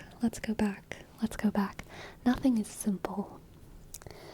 Nothing is simple in the South, okay? Nothing is simple anywhere on Earth. And it's easy to have, like, unnuanced opinions about the cultural differences between the New Orleans people and the Cajun Prairie people. What is important to understand is that almost all culture and all folklore usually comes from underprivileged people. Most culture and most folklore comes from the ground up. Very little culture, very little folklore is government imposed, corporation imposed. We call that maybe pop culture or mass media. But, the way people are cooking the dishes, the way people are dancing their dances, those things are always ground up. Pretty much always ground up. It's easy for people to look at Louisiana politics and assume that the city people are less authentic because they're rich. It's easy also to assume that the Cajun Prairie people are racist. But that is not the case. That's not the case. Those are the polarized, one side hates the other reality. But that's not real, because here's the real. The Cajun Prairie people are poor white folk. These are people whose families they've never been privileged. These people do not come from families of plantation owners or whatever going back in history. These have always been poor white folk, eating poor white folk gumbo, eating poor white folk crawfish, picking cotton, okay? New Orleans was one of the first cities where they had a very large population of free people of color. And so because of that, in the South, it was a massive cultural hub that had it had a culture that was developing very, very differently from the Cajun Prairie. And so there's differences there in the way people dance and in the way people cook their gumbo and in religion and all kinds of things. And from the outside, it looks, I think, different from how it's actually experienced on the inside. Because in the inside of Louisiana, it really is pretty shallow. It's just like, in New Orleans, they put tomatoes in their gumbo. What the heck? Those couillons? They're wild. What are they doing? What idiots. But someone from Michigan analyzing this, who has no idea about Louisiana history, might look at that and be like, why are all these white folk looking at the way they cook gumbo in New Orleans and saying that it's not traditional? That sounds problematic. And it's just different cultures. It's just different cultures that do things different. You know what I mean? And I think it's important to have nuance about it. People are all just cooking their gumbo the way they want to cook their gumbo. And CEO of Ponage, that reaction is really the only correct one. Gumbo, gumbo, gumbo, gumbo, gumbo, gumbo, gumbo, gumbo. Nuance on the internet? I know, wild, wild, wild. Yeah, Louisiana has a very interesting political history, I would say, because, you know, it was absolutely a Confederate state with, like, big plantations and wealth and decadence, and participated in all the atrocities of the slave trade. But it also was the hub of one of the biggest cities of free people of color. And so some of the earliest, like, black success and fame even happened in New Orleans. And some of the most exciting abolition stuff was happening in New Orleans. New Orleans, isolated matrix, New Orleans, New Orleans, New Orleans. People from out of state say New Orleans, and people in the States say New Orleans. New Orleans. And so, yeah, like, there's a lot of interesting stuff in Louisiana when it comes to all of those politics.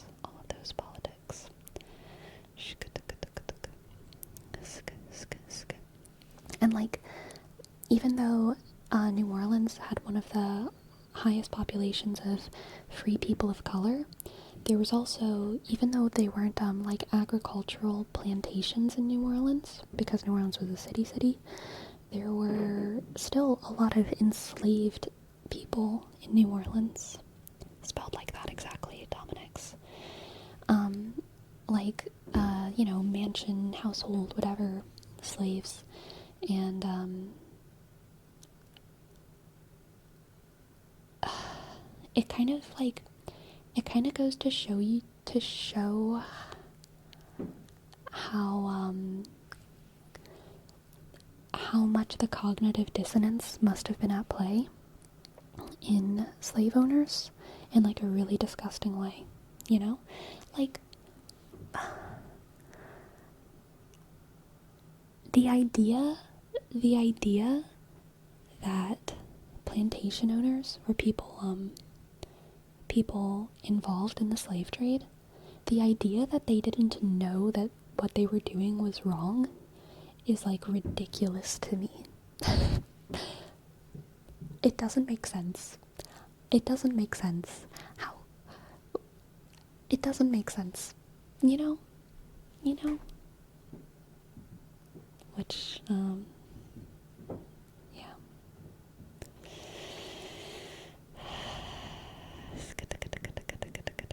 It's pretty audacious to treat humans like that or not question it at all. I mean, I don't think it's possible. Like, these people weren't idiots, right? These people weren't idiots. They were, villainous.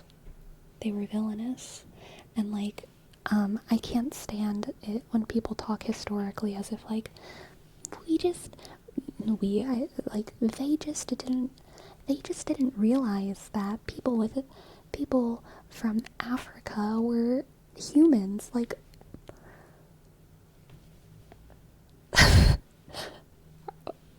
were you a 5-year-old living in a 7-year-old's body? Like, what are you talking about? Like, it just doesn't make sense. Especially if you are living in New Orleans, surrounded by, yeah, you know, free people of color who are making art, making music. Sometimes, you know,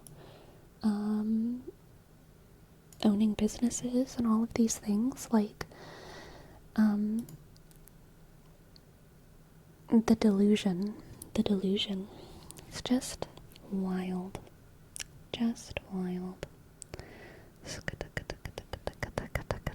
Oh, I didn't realize they did all the work and I was comfortable. True.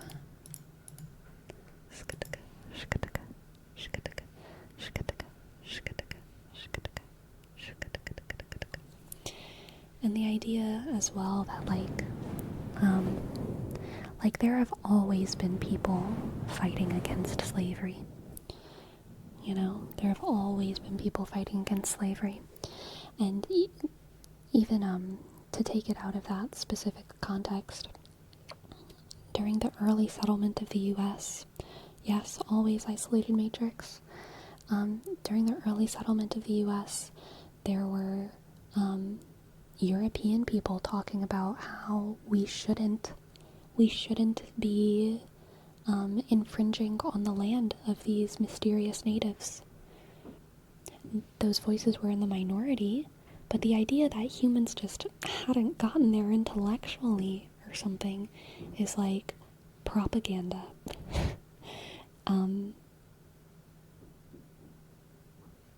We have always known that all people are people, because we are people. We have no excuse for committing atrocities. We shouldn't excuse the people who did it in the past. We shouldn't excuse people who do it in the present. We shouldn't excuse people who do it in the future. There have always been people who've been able to recognize the atrocities happening around them and say, this is bad. And if anyone can do it, then like all of us should be able to do it. You know what I'm saying?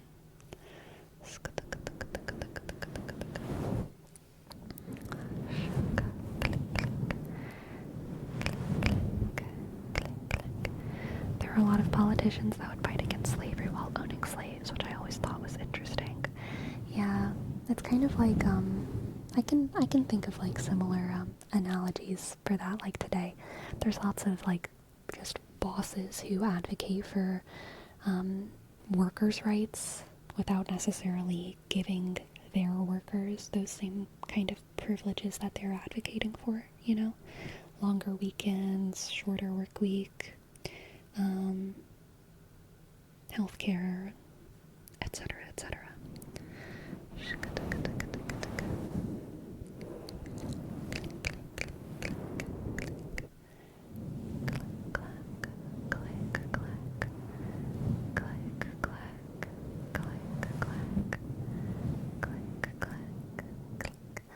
No puna.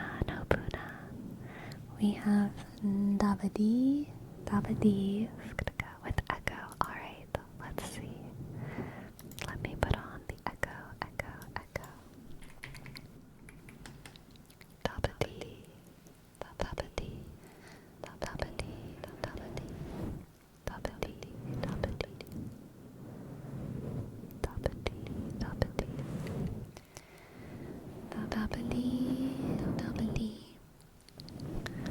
Oh, did you mean dabadi? That makes sense.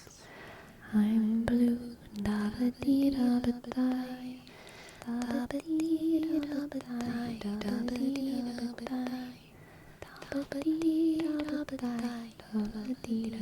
dabadi.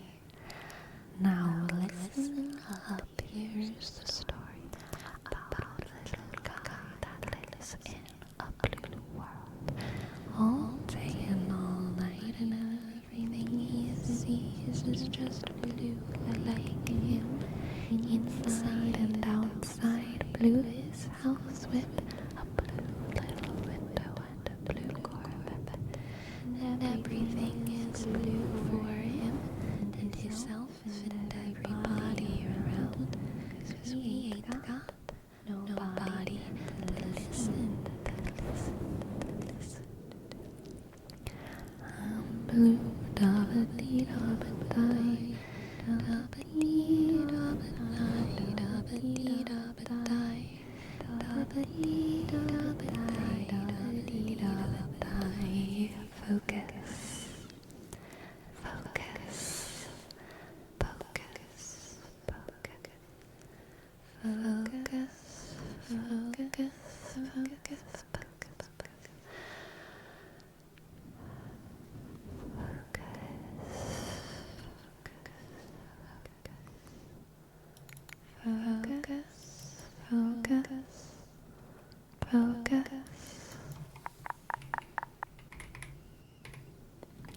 Focus.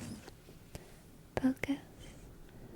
focus, focus, focus, focus, focus, focus, focus, focus, focus, focus, focus, focus. Focus, focus, focus. Focus, focus, focus. Focus. Welcome back, Centrope. Welcome back, Centrope. Welcome back, Centrope. Focus.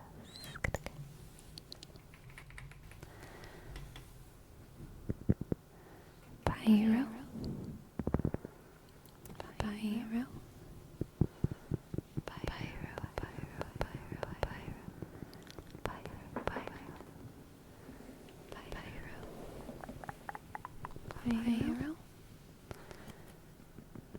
pyro, pyro. Shka. Relax, relax, relax, relax, relax, relax,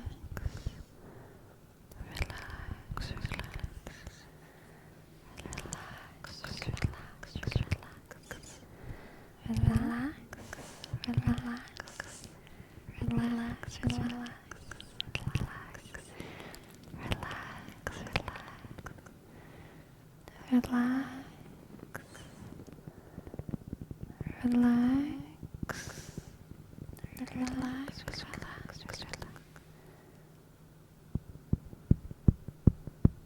relax, relax, relax, relax, relax, relax, relax, doopy doopy doop, Scooby Dooby Doo, where are you?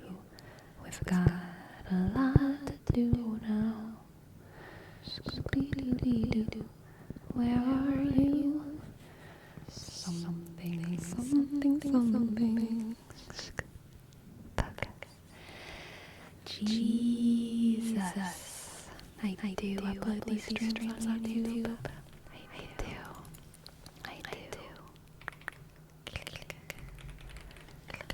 Right there. Jesus.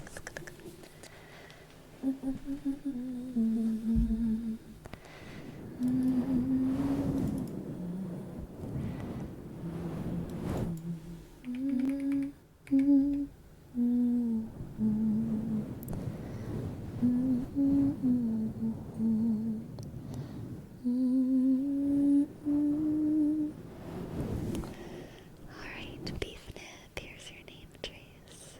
B, click, esk, ishk, upsk, underscore, and click, I dot, bishk, Beefnip.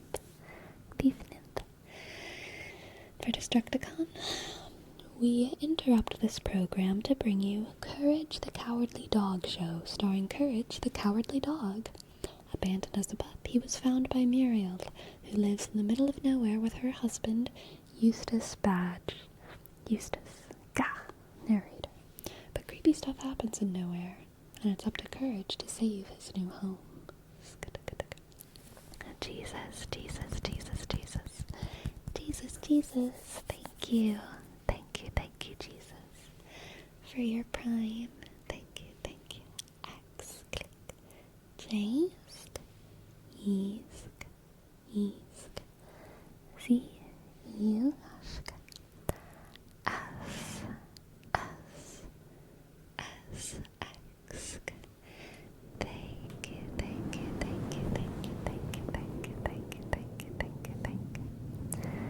Click, clack, click. Boop, boop, boop, boop, boop, doopy, doop, boop.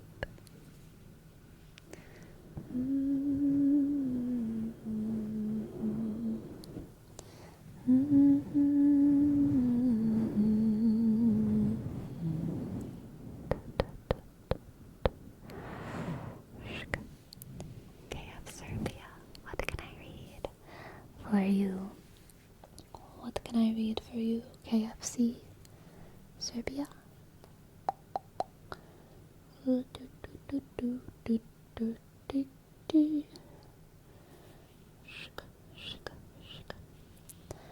Boop, kaboop, kaboopy doop. Click. Brave little abacus. Okay, in the Discord. Excellent, thank you. Thank you for linking it. Let's see. Let's see. Let's see. Let's see. Let's see.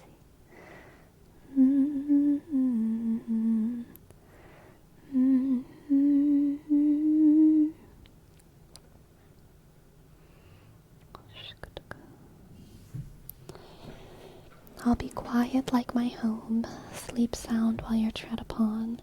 Staggering, you are right, bound to fall. I will count every single day where the things that you had to do, the people you have to picket sign, find that they may confuse the ones you seldom move, and how you'd never leave reclusion alone. Staggering, burn it to the ground. I don't want to know about my sky baby's blue shade down underground, now that all is so quiet. Sleep sound while you're tread, sleep sound while you're tread upon.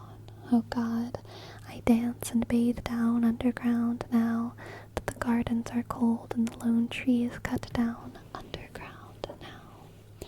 As if you weren't adored, you leave this place, my life, this earth. As if you weren't adored, you leave this place, my life, this earth.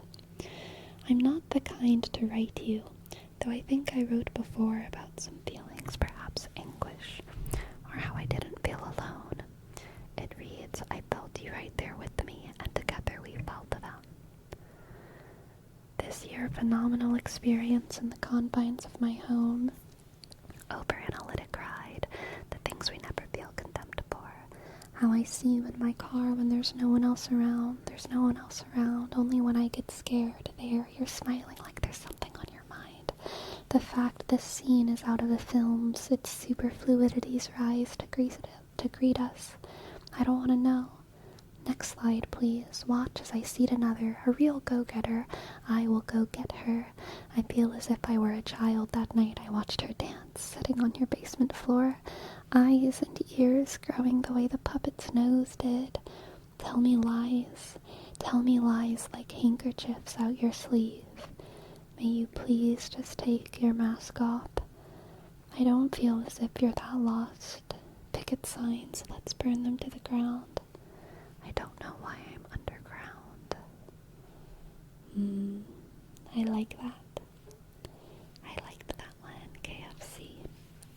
I liked that one. Quite a bit. Hello, the legendary Jigs. It's going great tonight. Welcome in. Welcome in.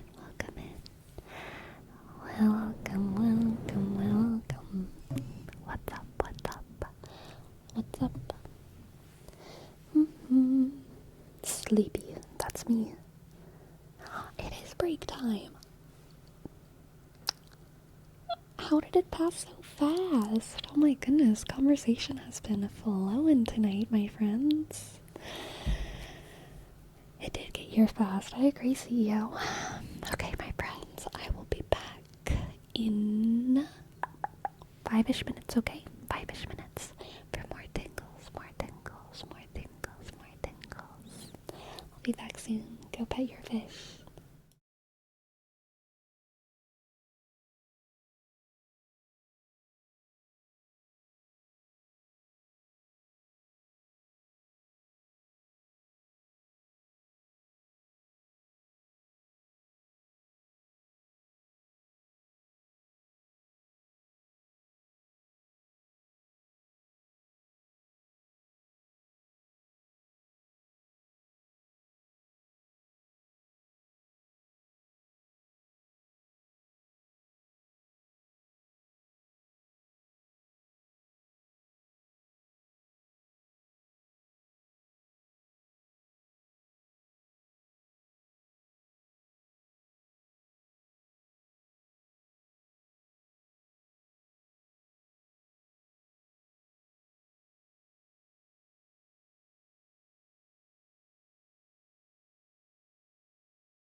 Hi, I'm back.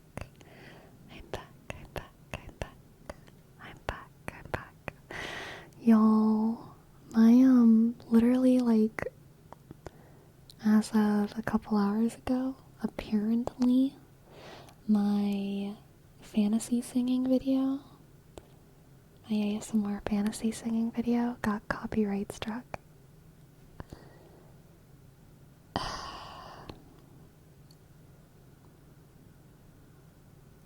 Which is a shame. It is a shame. Those damn corpos. Indeed. But, like, is it not transformative? Is it not transformative? Which song got it? Reigns of Castamere.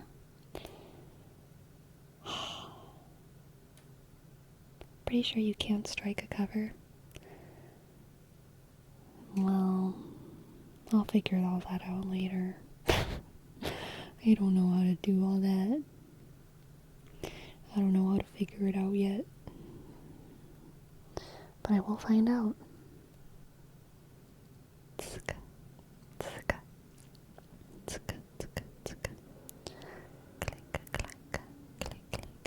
Yeah, I think the appeal is the hard part. What does that mean for you?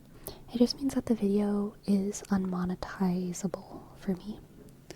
Well, no, that's not actually true. It means that the owners of the video are getting the revenue. Or sorry, the owners of the song are getting the revenue.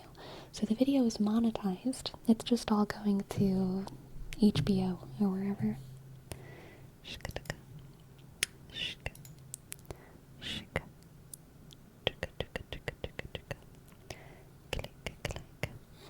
Yeah, and also if I get more, it could take down the channel, which is no good, no good, no good.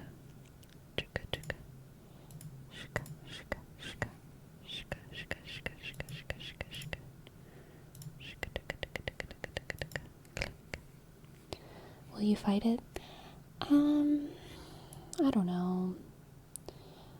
I'll see. I don't know what the process is. So, like, and I honestly don't know about the money that it generated before. Because, like, I haven't been paid out for it yet. So I don't know if that means that, all of that, the money that it made will go to HBO. I honestly just don't know. But, I will see if there's a way within YouTube to do the appeal. Because I don't know how to do it. And if it's too hard, then it's not worth it. But if it's not too hard, then I'll do it. I would suggest for you to try, if not for the money, but to remove the strike from your channel. Yeah, I kind of agree. I agree.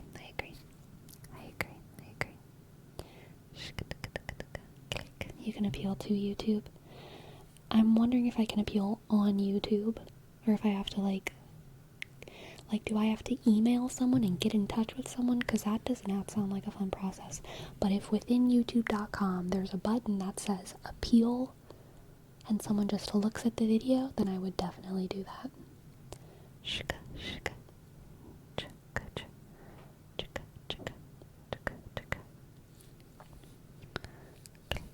Doing the appeal isn't hard, but the appeal process is the hard part because it takes a while to get a response. Gotcha.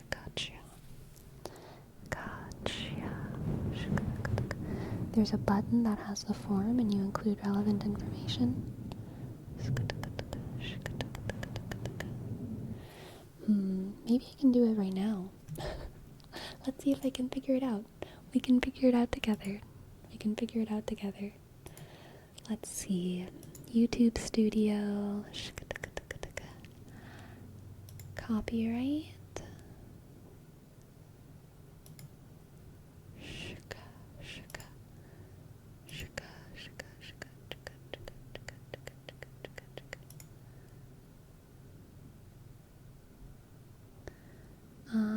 Okay.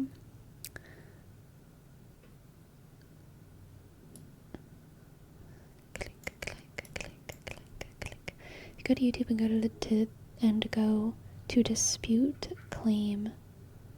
The button should be there.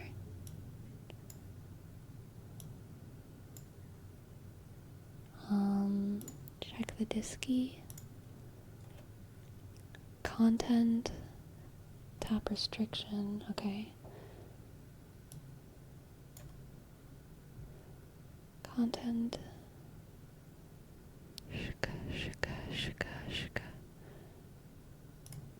Let's see.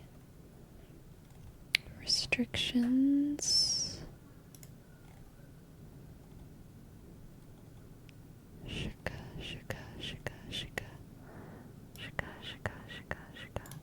Oh, I see. Restrictions, copyright.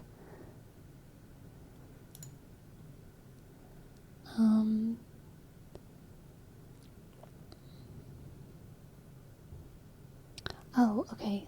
So it says my channel is not affected, so I don't think it's a strike.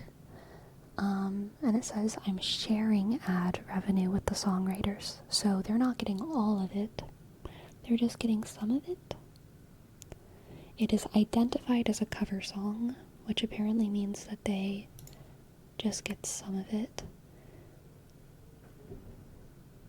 I can dispute the claim if I have necessary rights to the content or other valid reasons.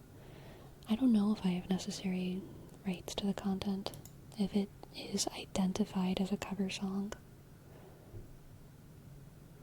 I mean, maybe I should just share the rights. That makes sense. I didn't write it. I don't know. Click.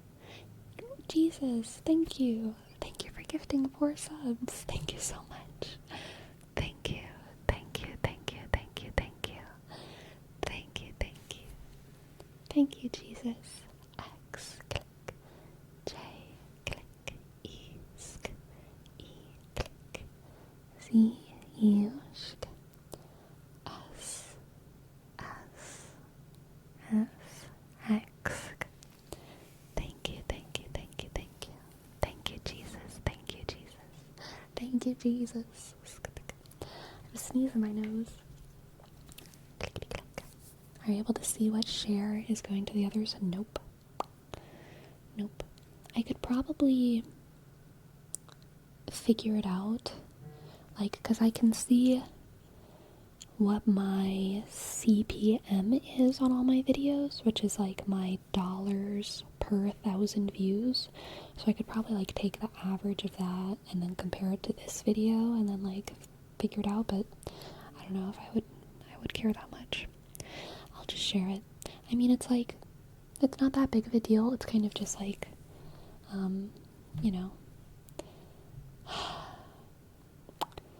it's just a shame, but it's probably not worth fighting. It's probably not worth fighting. Shuka.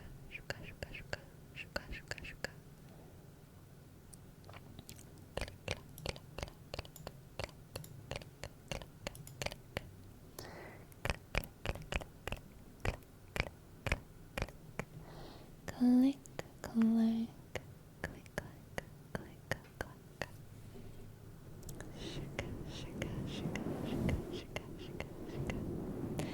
If you are sharing, they better only be getting 2 minutes worth of revenue because all the other songs aren't theirs. True. Sleepy, even though I really love and enjoy your singing videos so much at this point, it seems like making those is playing with fire. Unless you make them out of your own enjoyment, maybe stop them, at least for a bit. I mean, it's not like I'm doing a lot of them, right? So, they were already stopped for a bit, because I feel like I only do 2 singing videos, a year. maybe 3.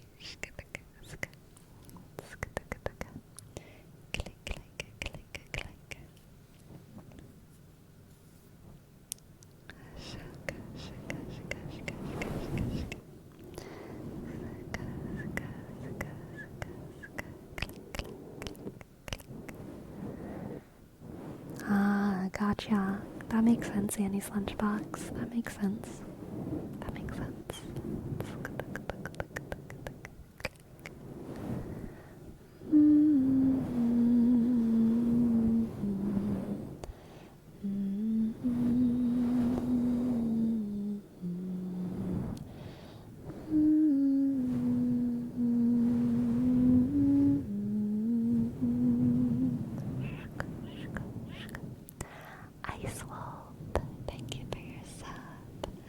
Thank you, Isolp. Thank you, Isolp. ICEWOLF.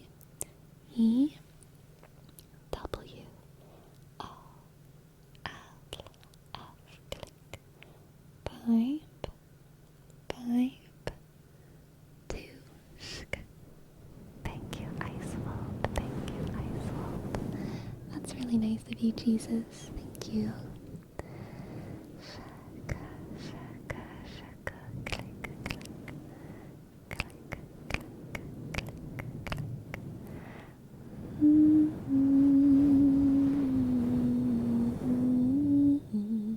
Yeah, face disabler. I honestly get that, which is kind of why I'm like, maybe I shouldn't argue with it. Because, you know what? I do like Game of Thrones. The first 3 seasons, they were really good.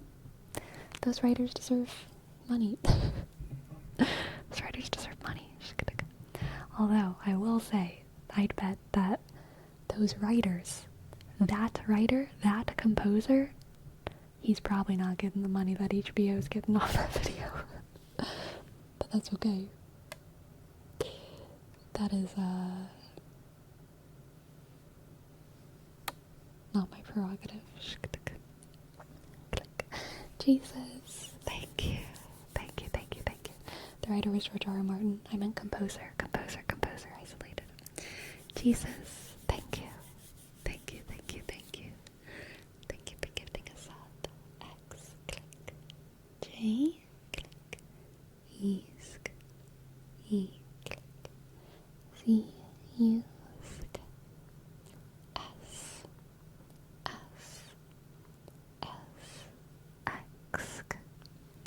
No, as in he wrote the lyrics from what I remember. Yes, he did. That's why I meant the composer. The person who wrote the music. Distracticon. Thank you, Distracticon.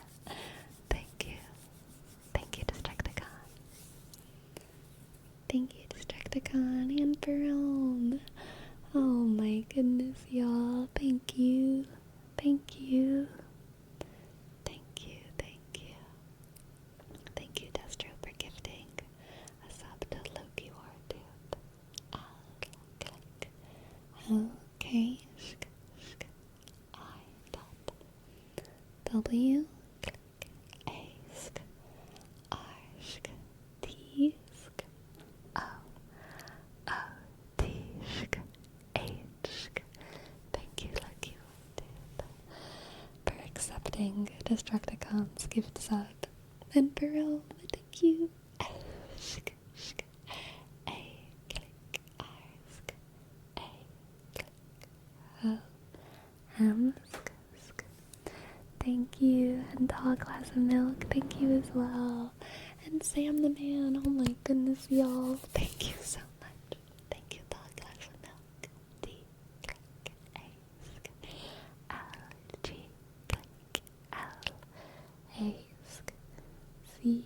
O. M. I. Dot. L. K. Thank you. Thank you, Sam the Man. S. A. M. T. H. E. M. A. N. K. O. H. A. And my mouth hurts. My cheeks hurt. Thank you, guys. Thank you so much. Thank you so much for all the subs. I really appreciate it.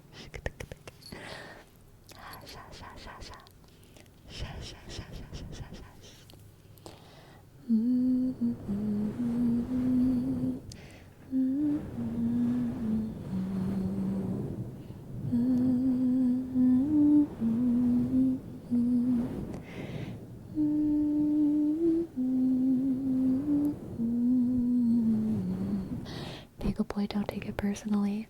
I think according to Stream Elements, I haven't even spent any watch time watching myself. Let's see. Yeah.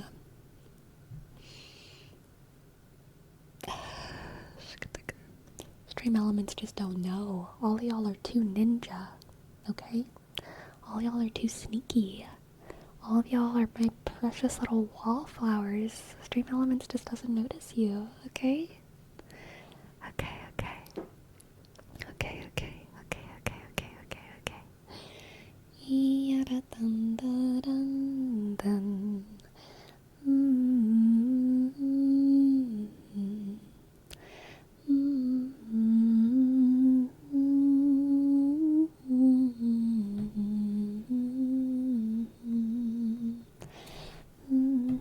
Sleepy is Sleepy's worst fan. It's true. I am my biggest critic. I am my biggest critic. Click, click, click. Y'all, wait, actually, something hilarious exists on my YouTube analytics, but I'm gonna say it wrong, so I need to try and find it again. Let's see if I can find this specific analytic that I find so very interesting. So very, very interesting.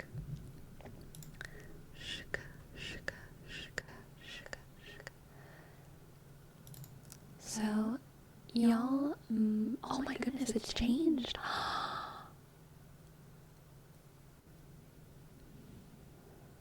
Remember a while ago when I made a video for the Dutch only, because they had the highest average view duration on all my videos. Now Dutch ain't even close to the top, y'all. So the interesting thing from a couple weeks ago that I saw was that the top one was the Solomon Islands. The Solomon Islands, which I didn't even know where that was. I had to Google it. The Solomon Islands, Solomon Islands, Solomon Islands. But now it's different. Now my top, the country with the top view duration, guess. None of y'all are gonna guess. I'll just tell you. Turkmenistan. Are you in Turkmenistan, Jerome? Are you Turkmenistanese? Turkmenistanian? I don't know how to say that. Dang, that was my next guess. I'm sure it was Prometheus. Solomon Islands is probably where there's a VPN server. You know what? You might be right. These might just be people using wild VPNs.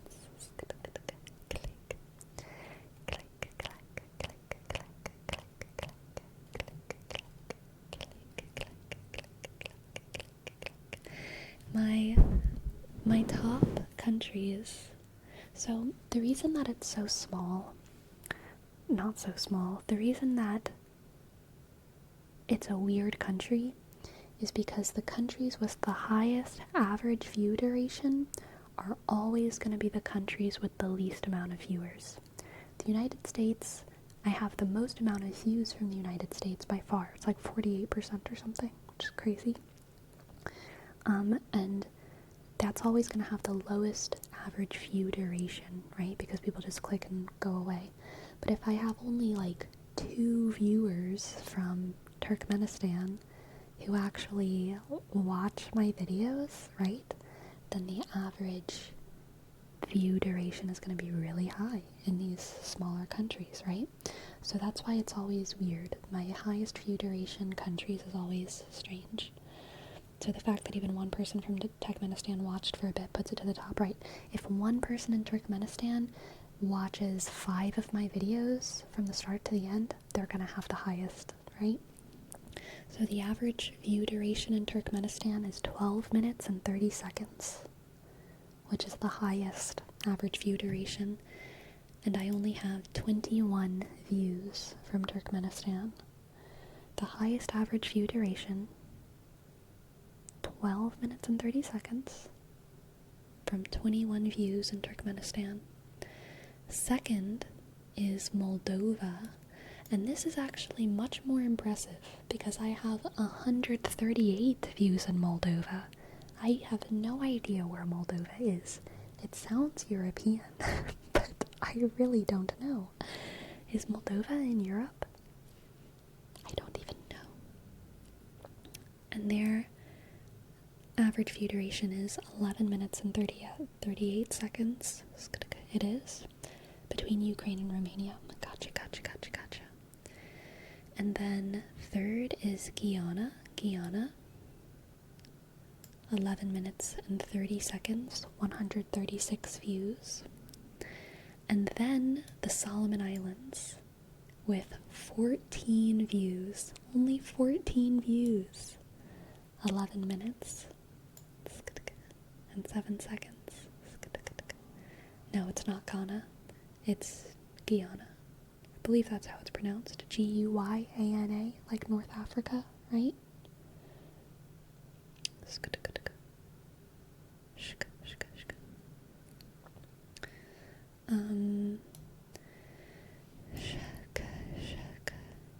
Guinea. Did I pronounce it wrong? Is Guyana pronounced a different way? That's South America? Oh God. Really?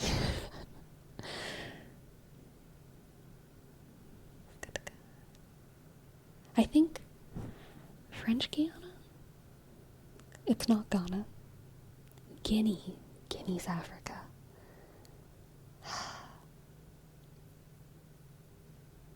Okay, we're learning our geography today.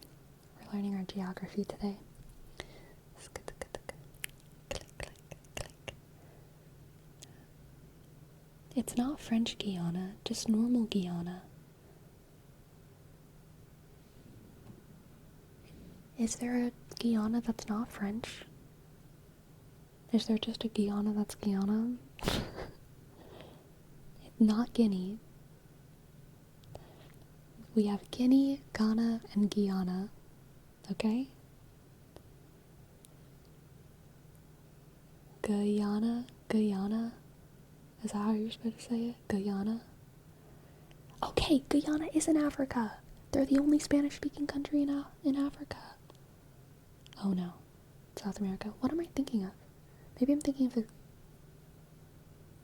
I think I'm getting Guyana mixed up with the Canary Islands. Which is funny, because the Canary Islands sounds nothing like Guyana.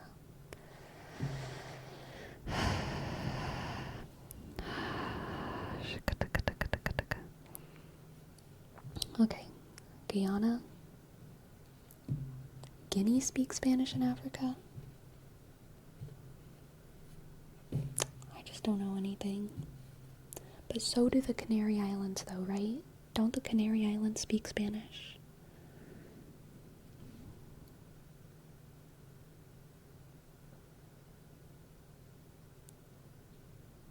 Hello, Sci-Fi. Sci-Fantasy Freak. Hello. Okay, well, the one in my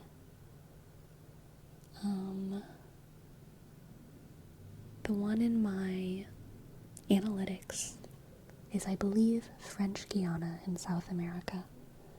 Okay? Although it doesn't say French in front of it. But I'm gonna trust y'all that there's only one, and that it's the South American one. They have 136 views. And then there's the Solomon Islands. 14 views, 11 minutes. Why is the camera making your hand yellow? It's not the camera, it's the cantaloupe. It's the cantaloupe.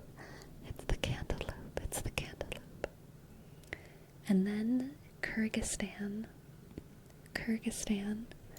11 views. I have 11 views from Kyrgyzstan. 11 minutes on average. 11 minutes on average.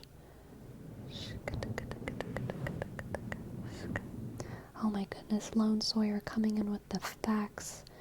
Guyana, not to be confused with French Guyana or Ghana. For other uses, see Guyana disambiguation. Interesting. Interesting. Interesting. Interesting. Interesting. Click, click, click, click, click, click. And then we have Luxembourg for Rome. Are you Luxembourgian? Luxembourgian for Rome. Luxembourgianese. Shika, shika. Okay, that does help. That does help Destructicon. Guyana and French Guyana. Are they both pronounced the same? Guyana, Guyana, Guyana, Guyana, Guyana, Guyana, Guyana. Verdade.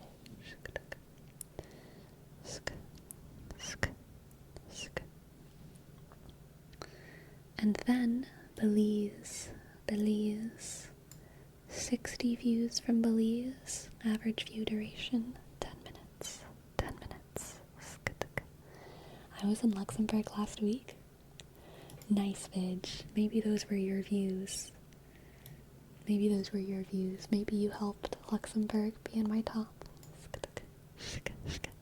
Whereas Australia, probably pretty low. Because the lowest is definitely going to be the English speaking. My light is in the way of my viewing. So is my microphone, actually. Let's see.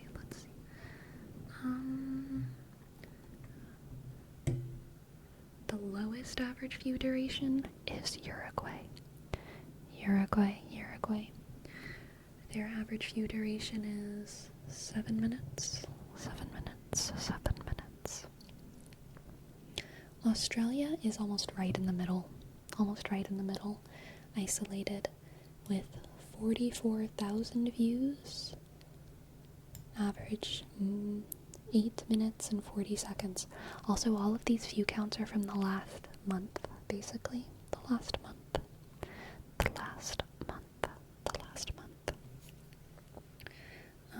Where's Argentina?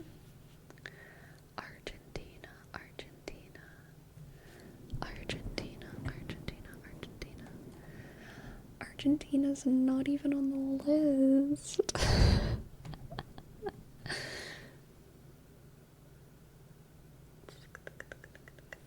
Yep, no Argentina here. No Argentina.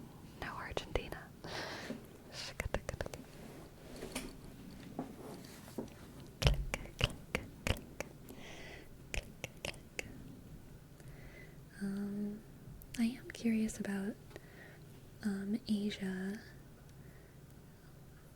Do I have any significant viewing in Asia?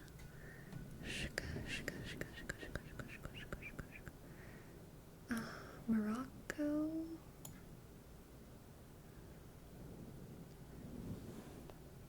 Is Morocco in Asia? Morocco's in Asia, right? Or is it Morocco in South America? Morocco's in Africa. That makes sense. That rings a bell. I don't think I have any viewers in Asia. At all. 0. Nada. Zilch.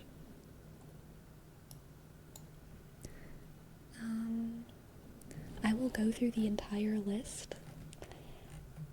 Y'all let me know if any of these countries are in Asia, because I don't think they are. Well, I guess Turkmenistan is like the Middle East, right?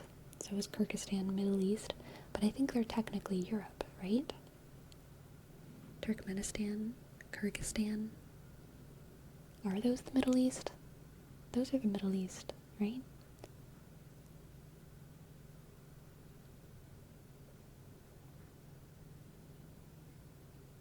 They're considered Asia? Okay. So the stands. I got the stands in my Asia.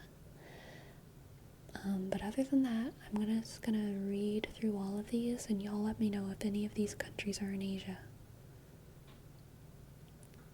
Turkmenistan, Moldova, Guyana, Solomon Islands, Kyrgyzstan, Luxembourg, Belize, Jamaica, Réunion. I don't know if I'm pronouncing that right. I didn't even know that was a country, but I guess it is.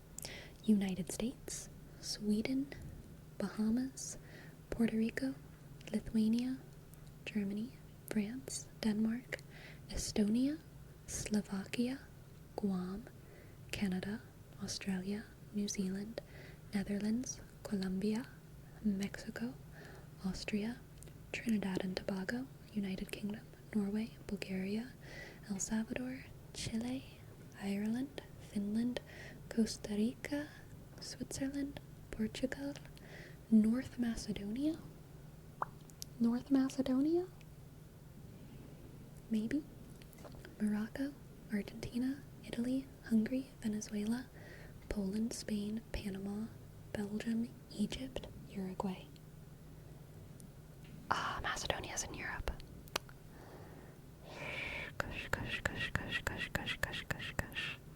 Guam is Asia? Guam is Pacific Islands. Gotcha.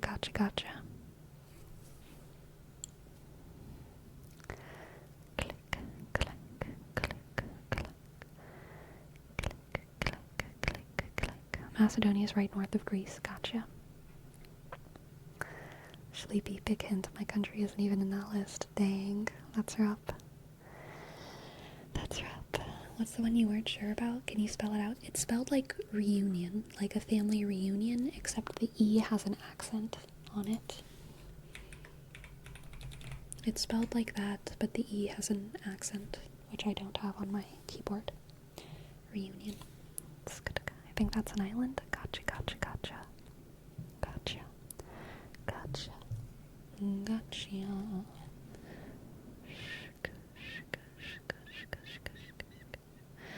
I can export a list to get more than the top 50 results, but I don't think we need to do all that.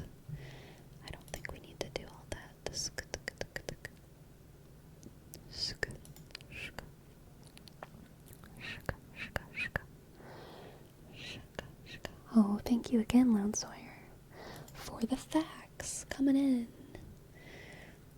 Officially, Department of Reunion is an island in the Indian Ocean. Asia.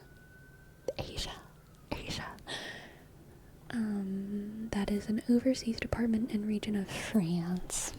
It's Europe. Part of the Madagascarine Islands, located east of Madagascar, southwest of the island of Mauritius.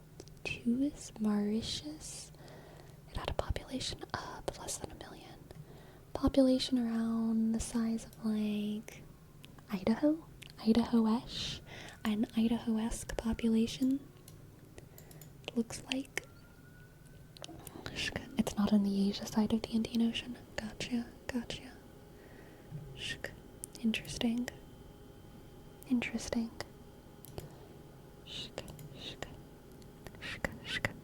Indian Ocean does not equal Asia. That's fair. Asia's made of land, and the Indian Ocean is made of water.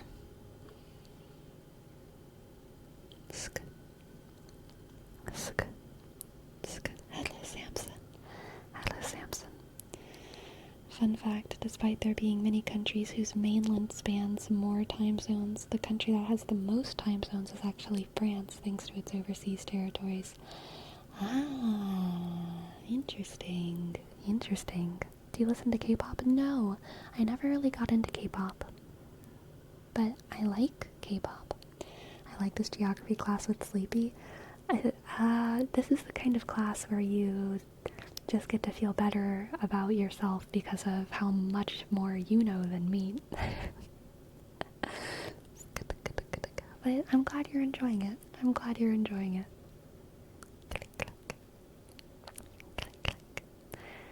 Not even KDA. Nope.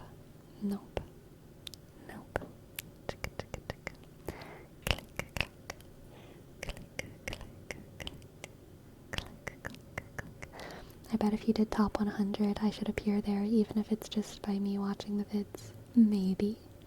Maybe. How many countries are there now? What's the world country count? If I were to guess, I would say that there's 558 countries.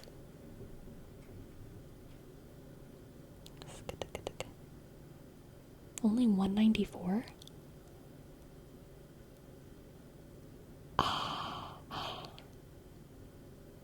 I thought it was way more than that. I think Texas should be their own country. We just need to get that number higher, okay? I think Canada could be a few countries. I think Brazil could be a few countries. I think the US could be a few countries. Let's go. Let's rack those numbers up, okay? Russia? Russia could be like a whole 100 countries, okay?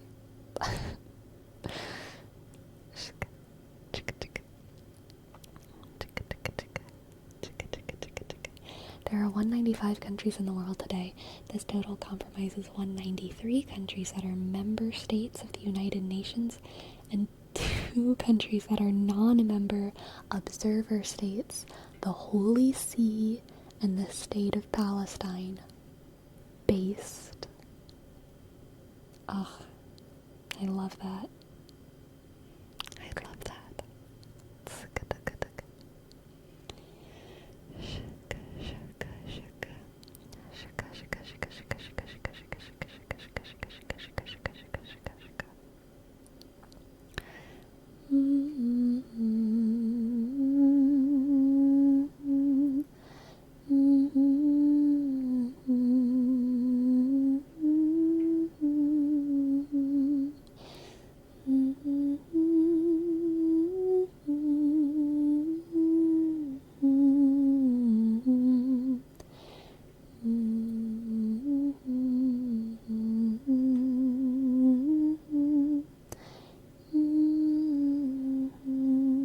GeoGuessr? I don't know what GeoGuessr is.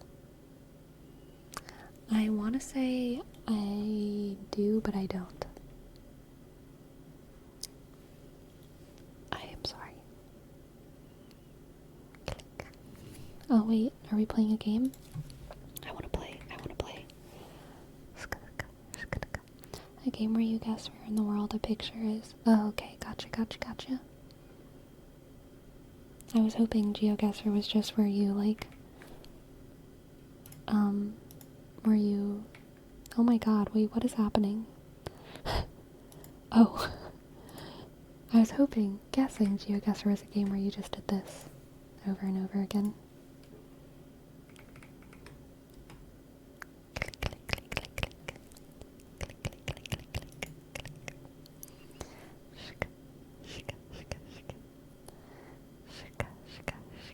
Yeah, here we go. We're playing games now. We're playing games now, honey. It's a game that drops you in a random place in Google Street View and you can move around and try to guess where you are. Gotcha. Okay, I used to play a similar game whenever I was young. I used to play whenever I was young. In my previous life.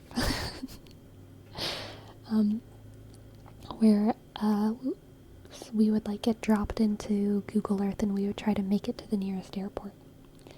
The goal was to like make it home, so like drop yourself on Google Street View and try to find an airport. Try to find an airport.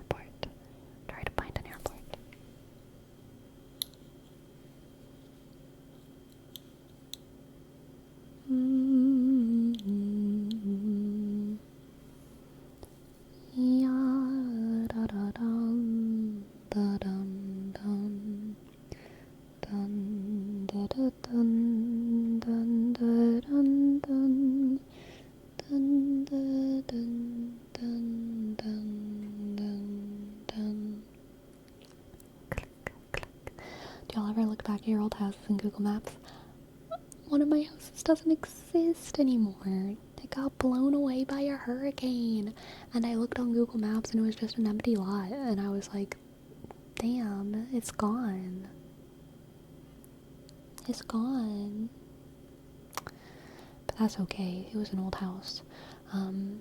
But my other houses are there, and I totally look at them. Yeah.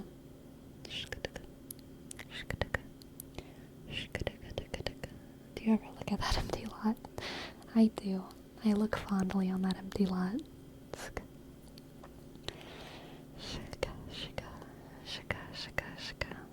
What happens when you build houses out of wood? True, we need to level up. I think we need to start building houses out of storage crates. That's my conservation idea. I think we need to take storage crates and turn them into houses. They're like Legos. You can stack them on top of each other, like, infinitely. And also they're hollow, so I feel like they could float. If you do it right.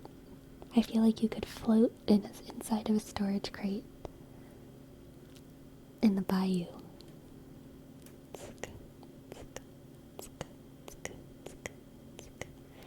Why do Americans build houses out of wood, by the way? 'Cause we got so many trees. Are you jealous? Are you jealous of all our trees? I bet you are. Oh my god. Cry.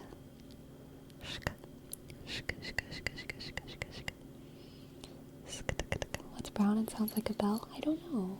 What does? What does sound like a bell?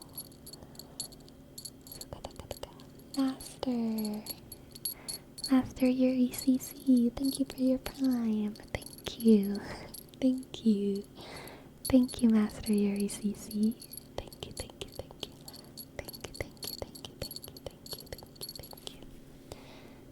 M, click, A, sk, S, T, click, E, sk, R, click, Y, sk, U, sk, R, sk, I, dot, C, thank you.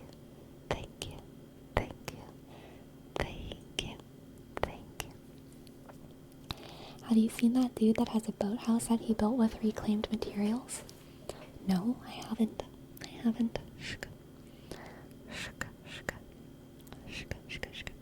You know, Oregon, the state of Oregon, has more trees than any other state, and also the most lumber exports consistently for, like, pretty much as long as Oregon's been around, because they've always had really good replanting processes and, strong logging business.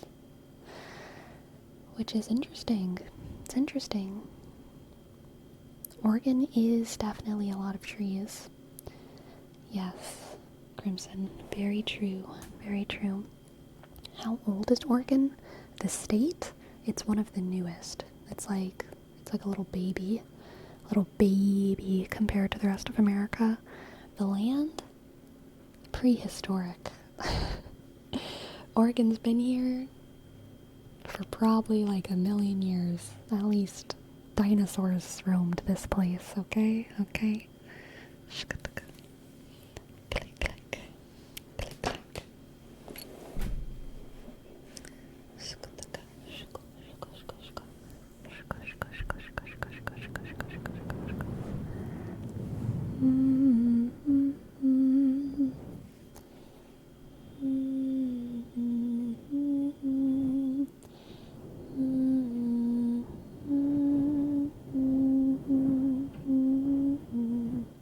Do your suburbs and cities have many trees?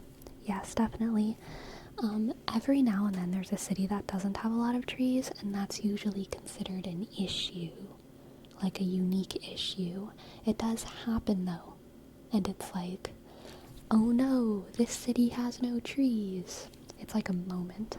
But the default is like cities that have trees, for sure.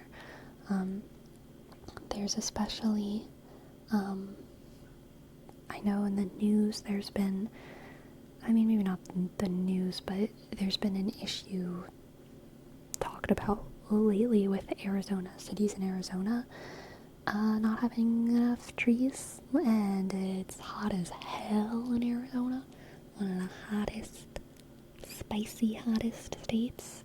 That's not true. Their food is bland, but they try. But it's a temperature hot, and they ain't got no trees, and it's just getting hotter and hotter and hotter, and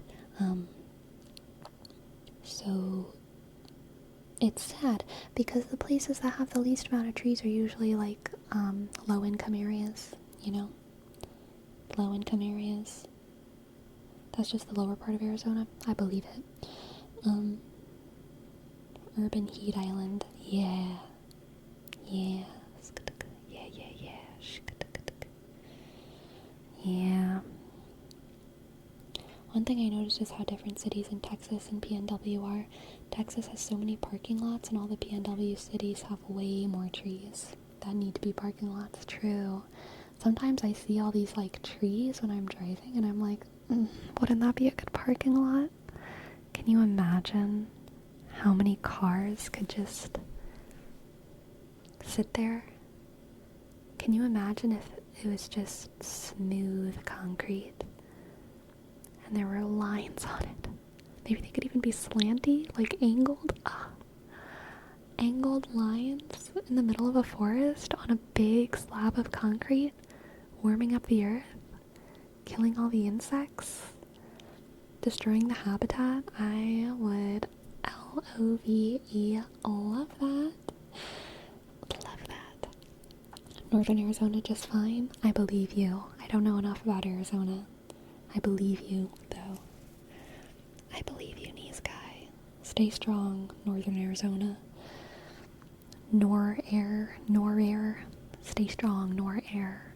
Stay strong. Maybe share some of your trees. Maybe, Northern Arizona, if you grew your trees taller, then the shadows could help to cover Southern Arizona. You just gotta grow those trees really tall. Really tall, really tall, really tall. Yesterday it was 80 degrees here. Today it was 40. That's wild. Yesterday it was like 30-ish degrees here, and today it was 50. Which is kind of weird. Hello, Soda Planta. Hello. Hi. Hello. Hi. Sleepy, you sound like an oiler. Yes. Were you able to go on your walks these days? I went on a walk today. But I haven't been able to go on walks as much as I would like this week.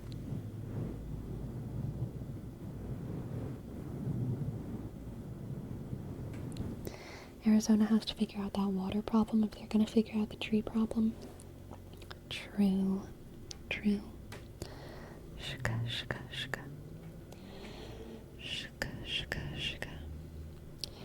I mean, it's not so much of an urban planning thing as it is that Southern Arizona's in the actual desert now.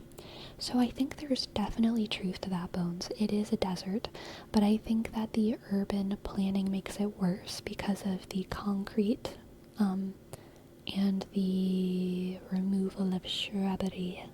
Even though it was never going to be a forest place, even little shrubs, bushes, trees, those things do, if there's a lot of them, help keep temperatures a little bit lower. And instead of that, they've covered the place with like a whole bunch of concrete, which just, soaks up, or not soaks up the heat, reflects the heat. And so, I wish I could remember this. I remember learning about this like years ago, but I don't remember the numbers, but I remember the graphs and the kind of points of the people that were being made, where they were like, over the past couple decades, the average temperature of this part of Arizona has like risen like 10 degrees or something wild, 10-15 degrees, and that cannot be attributed to just the fact that it's a desert. That's like something is happening here. That probably has to do with the concrete and the way that the concrete and other environmental things are like whatevering. But also, yes, it is a desert. It is a desert, and no one should live there anyway, when there's so much of Wyoming to settle. Opal? Opal wants your residency, okay? Opal wants your residency. Could that not be worldwide? Worldwide, the temperature has not risen that much. Thank heck. Thank heck. Thank heck. Thank heck. Worldwide, how many degrees has the temperature risen? Like 1, 2, something like that. 1.3. Click, click, click, click. Click, click, click. Click, click, click. Thank you. Isolated matrix absorbs heat, does not reflect heat. Gotcha, gotcha, gotcha, gotcha, gotcha. Me personally, I want the next ice age. Nice, nice. That's the global average, which is a lot. Yeah, that's what I'm saying. That's what I'm saying. Click, click, click, click. If it reflected heat, things would be very different. Gotcha. Shaka. Shaka. Thank you, Ocean Chimp. Thank you. And welcome to the chat.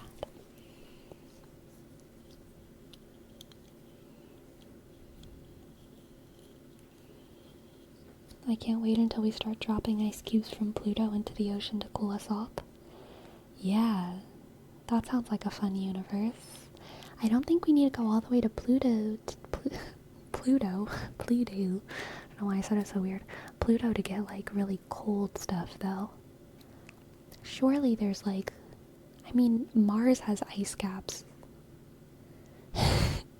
Pluto will. Pluto will. Pluto will. Pluto will. Pluto will. Pluto will. Pluto will. We have ice caps too. Our ice caps are already in the ocean though, and we don't want to chop them up, okay? We will chop up ice caps from Mars and drop them in our ocean, and then they will melt, and then the bacterium and the microorganisms living in the ice caps of Mars will cross-pollinate with the bacterium and microorganisms in our ocean and will create Godzilla. No radiation required, just good old natural selection, okay? It's gonna be wild. It's gonna be wild. Crazy things will happen. What about when the Martians get too hot? I don't think that's a problem, Beefnab. Okay?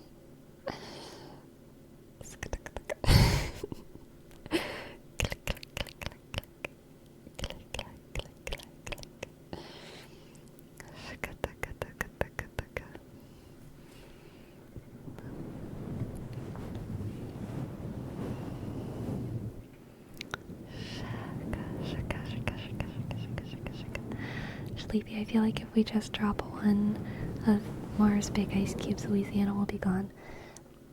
No, if we drop the northern ice cubes somewhere else, it would be fine.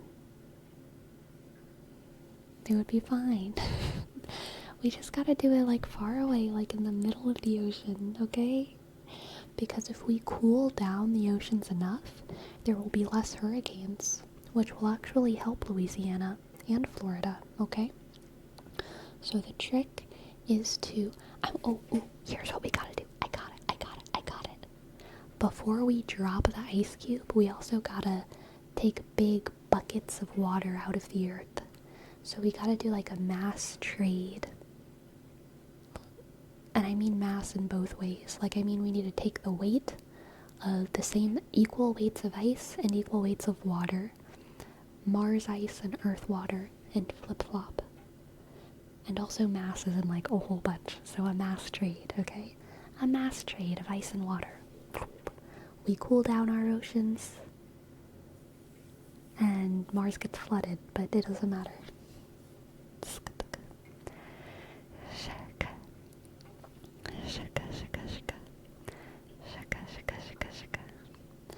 If if you block the sun, you wouldn't have to drop an ice cube.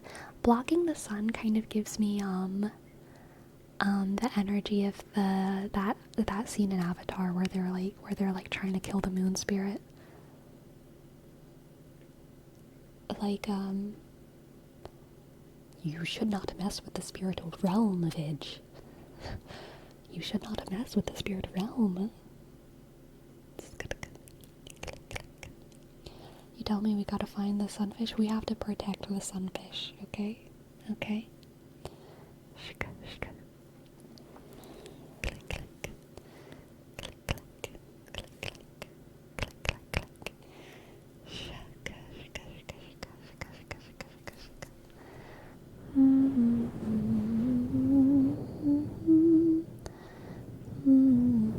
Has Louisiana considered fanning the ocean?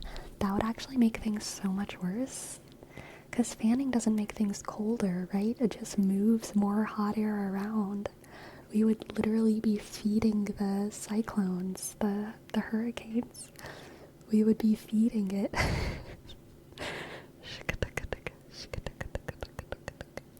Hello, Cyclones. Biz, silly cool.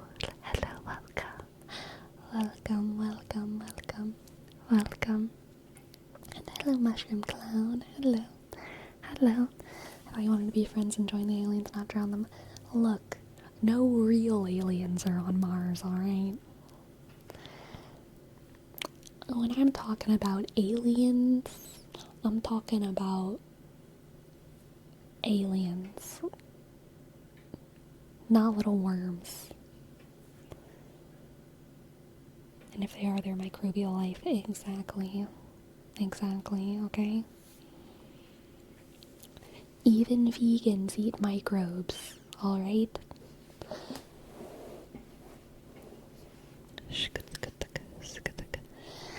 Name trace per mushroom. Mushroom clown. Hello, hello, hello, hello, hello, hello, hello, hello. Shk. Usk. S-H. Click. Arsk. Osk. O-M. Click. C-L-O. Shk. W. Shk. N. Click. 24. Shk. Thank you, Mushroom Clown. And welcome in, Zesty Bagels and Actually Garbage. And Yuji Twig. Hello, hello. Welcome, welcome, welcome, welcome. Welcome, welcome, welcome. Have you read all tomorrow's? No, I have not. But I have read all yesterday's. All yesterday's. In 5,000 years, people will watch this VOD and think of us like savages for calling Mars people worms. In 5,000 years,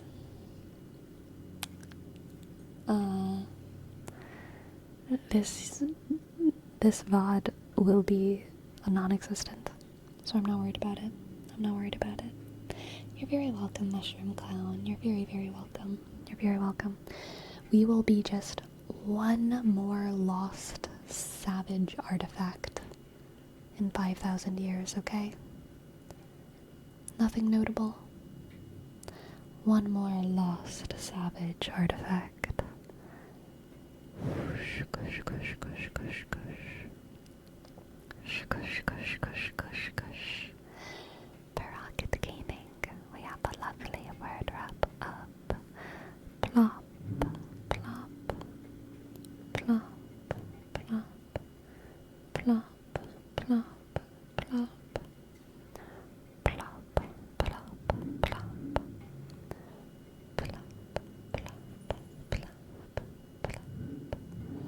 plop, plop, plop, plop, plop, plop. What if we do like Wall-E and humanity lives in a big spaceship and we survive? Good for us. Plop, plop, plop, plop, plop. Plop, plop, plop, plop. Plop. Plip, plop, plip, plop. Plip, plop. Can y'all hear the rain? Can y'all hear the rain outside?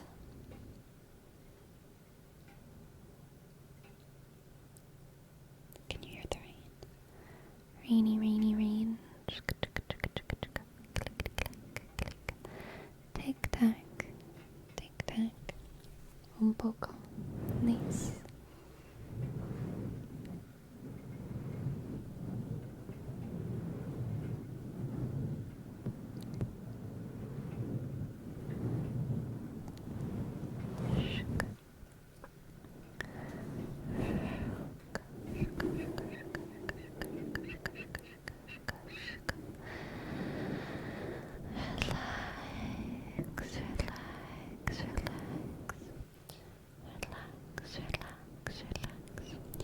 How would we survive in space? I don't know. But I do think that humans are smart enough to figure it out. I really do believe in that. I think humans are smart enough to figure out how to survive in space for a long period of time. I do not necessarily have faith that we would do it, though. Like, that we would do it for organizational reasons. I have much more faith in scientists than I do in, like, the government.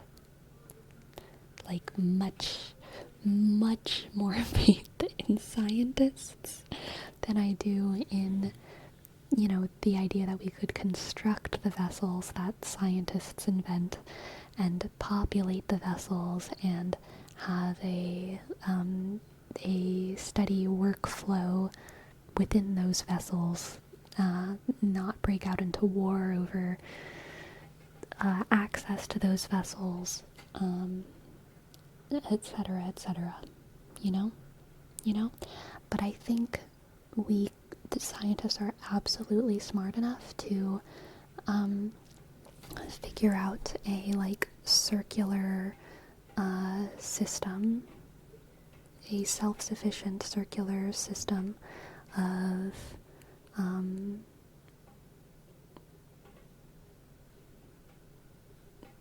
maintaining human life by composting waste, using that organic matter to support the life of new organic matter, somehow farming starlight from outside.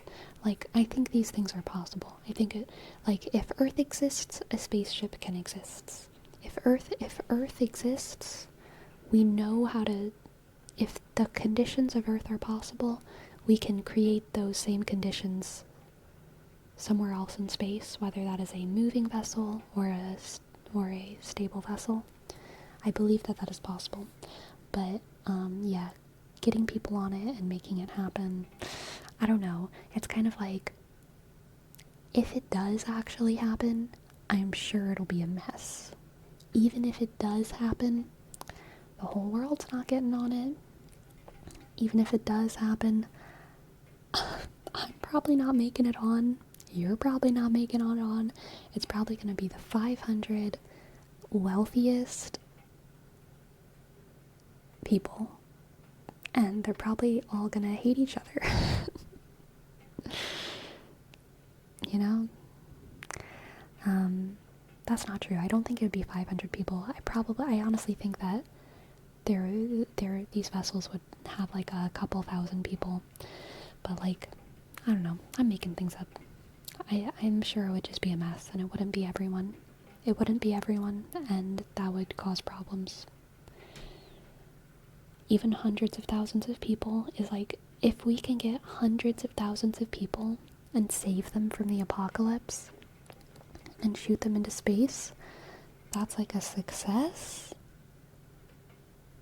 But, like, billions of people are still gonna die on Earth. If the reason that they're getting off of the Earth is because of the Earth's destruction or inhabitability, it's 500 wealthy people who hate each other on a spaceship sounds like an amazing idea for a drama. Oh, Crimson, did you know that there's a cruise, a 9-month cruise going on right now in the world, full of wealthy, obnoxious people? That's not true. I don't know if they're all wealthy. I don't know if they're all obnoxious. I think a lot of them are just lifelong travelers. They're probably fine, but it is funny. This is like the longest cruise ship that's ever happened, and I think it's 9 months, maybe 10 months, and they're all gonna be on a boat together.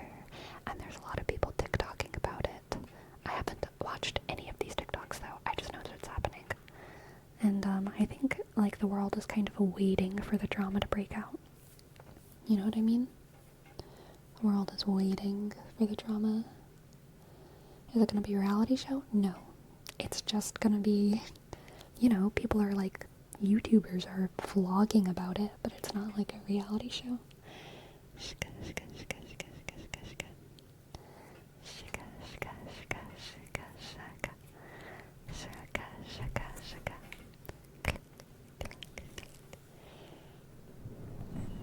It should be. This is prime content.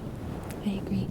But I honestly believe that, like, the kind of drama that comes out from, like, YouTube vloggers and TikTokers is... There are exceptions, but generally I think that people telling their own stories is, like, better storytelling than, like, a reality TV show where there's, like, producers and writers involved. Yeah. Oh my god. Wait, I want Love is Blind, but no producers and writers. The only creators are the participants. And they would have to all kind of be filmmakers themselves, because they would have to set up the whole experiment. But, like, oh my god, I want, like, actually Love is Blind aired on Netflix, except it's completely designed, produced, everything by the contestants. That would make me happy. Because then there's no manipulation. They have access to all their resources. They're able to tell their own stories in as much time as they want. They're able to spill all the tea and also not spill tea if it's not real. You know? Love is Blind of the Flies. Oh, gorgeous title, Potato. I love it. Love is Blind of the Flies. Yes. Yes.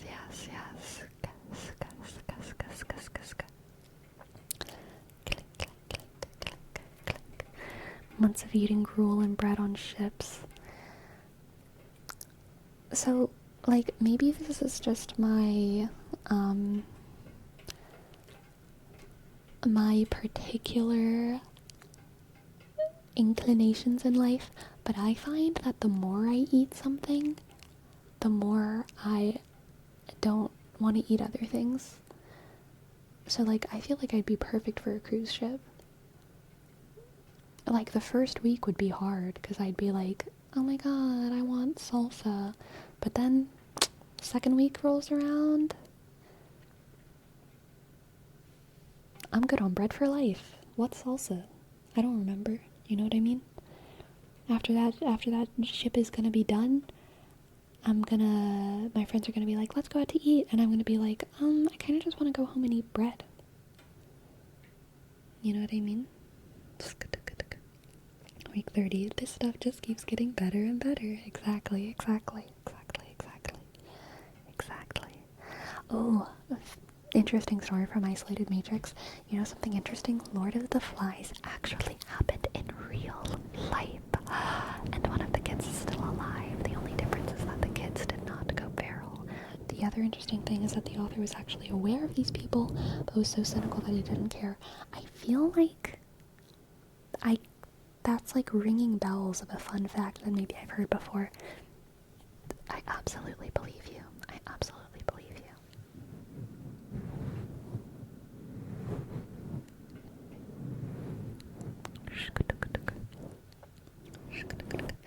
Same. Fast food hyperfixations are real. Interesting. I've never gotten addicted, I don't think, or like fixated on like fast food. For me, it's like fruit. Like, I joke about it, and I will continue to joke about it because it's funny. But like, I really do eat a lot of apples, y'all. I really do eat so many apples. And cantaloupes. It's true. If I could survive on just fruit, I would. And when I was towards the end of high school and in parts of college, I thought it might be possible, but I couldn't afford it. You know what I mean? So, like, but I believed, because I was on, like, the raw vegan side of YouTube, very, very wild, but, like, I kind of believed, like, I could just survive on this, but I didn't, because it's expensive, so I ate a lot of lentils as well. But, like,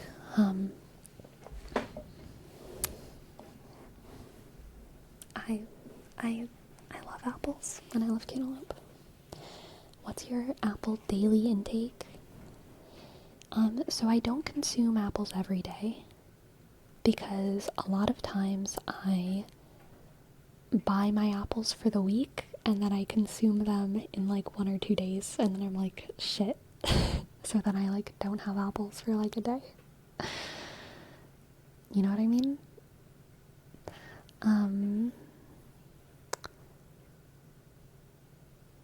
But, like, 4 a day, easily 4 a day. I would probably never eat over 8 a day, would probably be, like, where I'd cap it out. But, like, probably up to there is, like, pretty easy. And it also depends on the size of the apple. Like, when I say 8, I'm thinking, like, pretty big apples, but if they're tiny, then, like, 10, 12, you know? Yeah. And yeah, I can't be stopped from consuming bananas either. Bananas are too good, but I'm extremely picky about the ripeness of my bananas, and I've been, like, low-key banana peel fruit fly traumatized, so I don't actually buy bananas or consume bananas near as much as I used to. What's your favorite variety of apple? So, like, lately I've been on an envy apple kick, but the envy apples in my stores got kind of squishy, so I transitioned to pizzazz apples, which are really hitting the spot. Hello Ogden, welcome in. Welcome in, welcome in, welcome in. I'm in my orange era. Yes. Dude, oranges are also dangerous. I can just eat, like, a whole bag of oranges. You know? Like 5 pounds, 8 pounds of oranges. If I get a whole bag, that whole bag is going down in maximum 2 days. Maximum 2 days. Do you like tangerines? Yeah, they're okay. They're okay.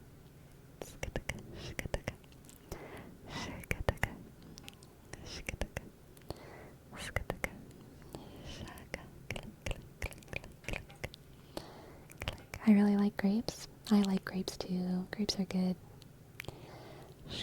Oranges are better to eat than drinking orange juice. I agree. I like it when, like, food is a task, you know? I really like peeling oranges. And, like, oranges aren't, like, super easy to eat compared to, like, I don't know, like a potato chip or something. And I like that. It's like a tactile experience. Makes me feel like a little ape. I am an ape and I am peeling my orange. And I am an animal of the earth. And I get to eat it in a very, you know, very fun way. It's very fun. It's very fun. Have you bought some Dream Drop Teardrop grapes recently? I have not recently. I have before, but not recently. Which grapes? The purple or the green ones? My favorite are the red. I like the red grapes. Red grapes. Eating oranges is cool because I get sick often, so it's like necessary vitamins. Yeah. Yes. Have you frozen grapes before? Yes, I love freezing grapes. Frozen grapes, frozen bananas. Yeah, frozen grapes and frozen bananas are very good. Too many oranges hurt my teeth. Oh, too many oranges make my lips tingle a little bit. But I don't mind that. It's kind of fun. It's like, ooh, my lips are tingling. Bun, bun, bun. Bun, bun, bun. Have you had lychees? I have once. I have once. I have once. I have once. Avon Read, you can put the poetry reading in the live poetry reading channel in Discord.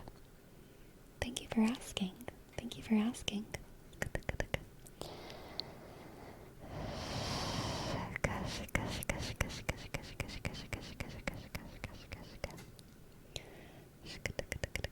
Are mandarins and grapefruits oranges too? So they're all citrus. They're all citrus, considered citrus fruits, but they're not oranges. But I really, really like mandarins. I am not a big fan of grapefruit, but I like mandarin a lot. Mangoes are great. Yep. Bye, Diego. Have a good night. Have a good night. Good night, good night, good night. Yeah, I agree. Tall glass of milk. Grapefruit's too bitter.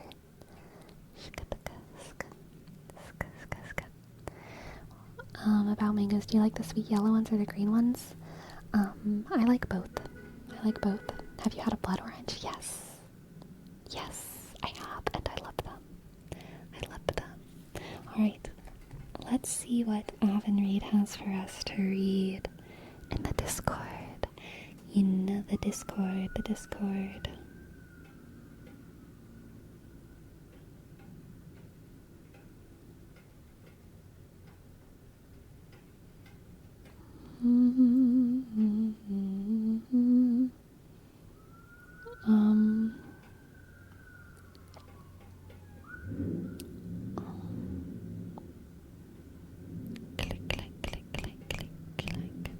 I'm gonna Google it and see if I can find it. Mark 14:62:72.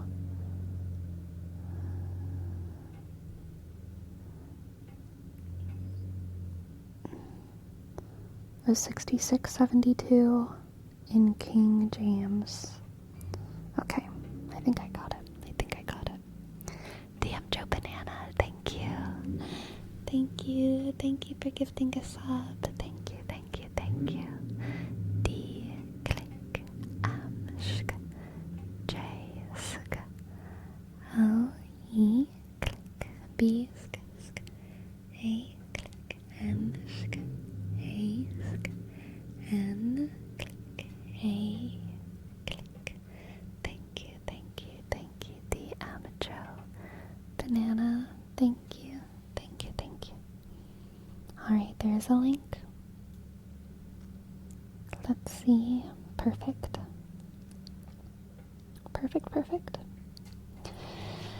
And as Peter was beneath in the palace, there cometh one of the maids of the high priest. And when she saw Peter warming himself, she looked upon him, and said, And thou also wast with Jesus of Nazareth. But he denied, saying, I know not, neither understand what thou sayest. And he went out into the porch, and the cock crew. And a maid saw him again, and began to say to them that stood by, This is one of them. And he denied it again. And a little after, they that stood by said again to Peter, Surely thou art one of them, for thou art a Galilean, and thy speech agreeth thereto. And he began to curse and to swear, saying, I know not this man of whom ye speak. And the second time the cock crew. And Peter called to mind the word that Jesus said unto him, Before the cock crow twice, thou shalt deny me thrice. And when he thought thereon, he wept.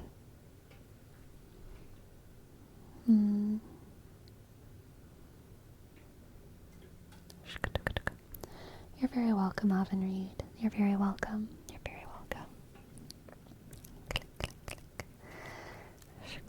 Sleepy, what is your favorite poem, poetry, verse, or stanza? So I think one of my favorite little couplets comes from the poetry of Saint Therese of Lisieux, and she wrote it in French, and I do not speak French, but the English translation that I read was a sense translation, so it rhymed, and I really, really like it. I've quoted it a couple times, and it's part of a longer poem whose name I can't remember. And it's, I've solitude whose strings can tell what cadences in quiet dwell. I love that. I've solitude whose strings can tell what cadences in quiet dwell.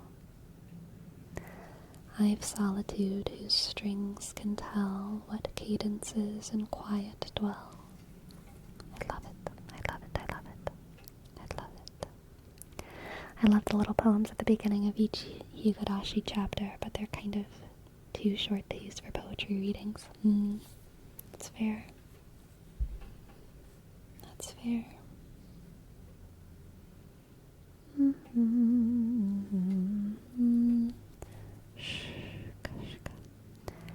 Hey, relax. Don't worry about a thing. Don't worry about a thing. I don't like it when translations lose the rhyme or the rhythm. There's an argument to be made for both. Like, there's definitely a place for direct translations, you know? Like, if I was a scholar trying to study the poetry of Thérèse of Lisieux, a sense translation would do me no good, really. I mean, it would maybe do me a little bit of good, but it wouldn't do me as much good as, like, a direct translation that just translated the words, you know? And put them into my language's sentence structure, but otherwise didn't change them, you know? Maybe adding articles here or there as is necessary to understand in English, but like, I think that, yeah, if you're trying to read a piece for its enjoyment, then yeah, a sense translation or a rhyming translation for poetry is nice. Yeah, exactly.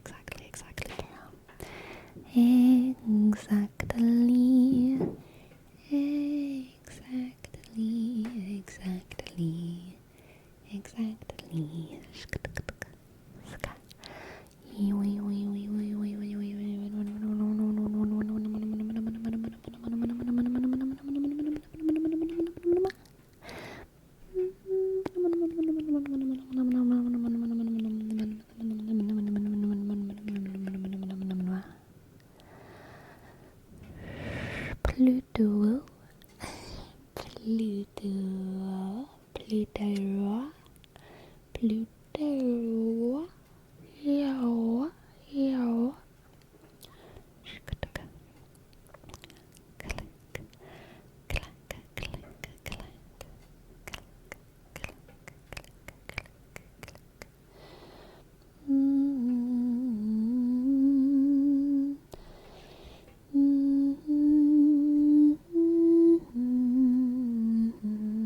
But like, if I want to read something from a different language in English, it's suddenly so hard to read it because the rhythm is gone.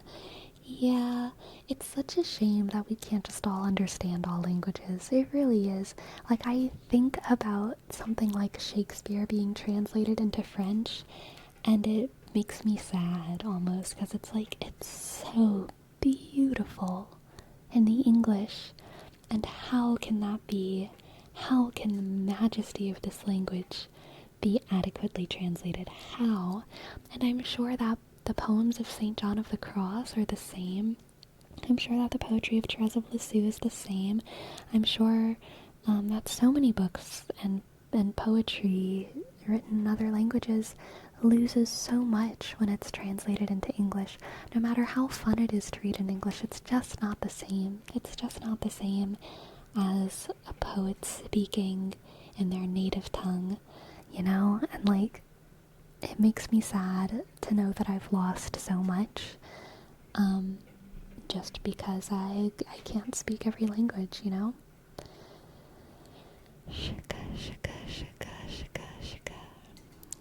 What can I read for you, Perome? What can I read for you?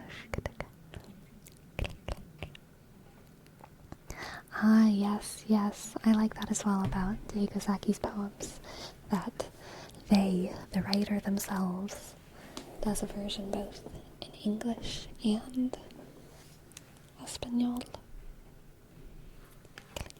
We gotta go back in time to prevent the Tower of Babel being built. True. But they wouldn't understand us. We'd go back in time and they'd be like, you do not speak the universal language. We do not understand you. And then we'd be like, shit.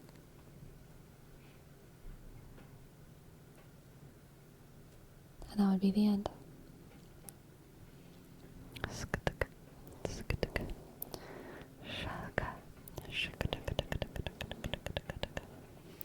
Monsoon by Tokyo Hotel. Gotcha.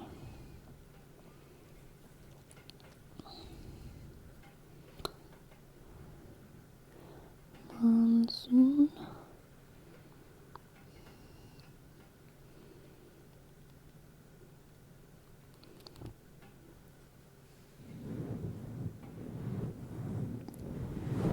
Okay.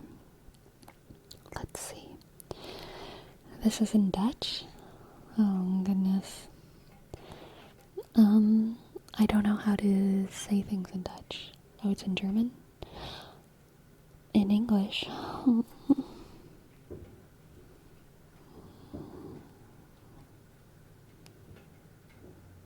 Okay, I think I found it. I found it. I'm staring at a broken door. There's nothing left here anymore. My room is cold. It's making me insane. I've been waiting here so long, but now the moment seems to have come. I see the dark clouds coming up again, running through the monsoon beyond the world to the end of time where the rain won't hurt, fighting the storm into the blue. And when I lose myself, I think of you. Together we'll be running somewhere new through the monsoon, just me and you. A half moon's fading from my sight. I see your vision in its light, but now it's gone and left me so alone. I know I have to find you now. Can hear your name, I don't know how. Why can't we make this darkness feel like home? Running through the monsoon beyond the world to the end of time where the rain won't hurt, fighting the storm into the blue. And when I lose myself, I think of you. Together we'll be running somewhere new, and nothing can hold me back from you through the monsoon. Hey, I'm fighting all its power coming in my way. Let it take me straight to you. I'll be running night and day. I'll be with you soon, just me and you. We'll be there soon, so soon.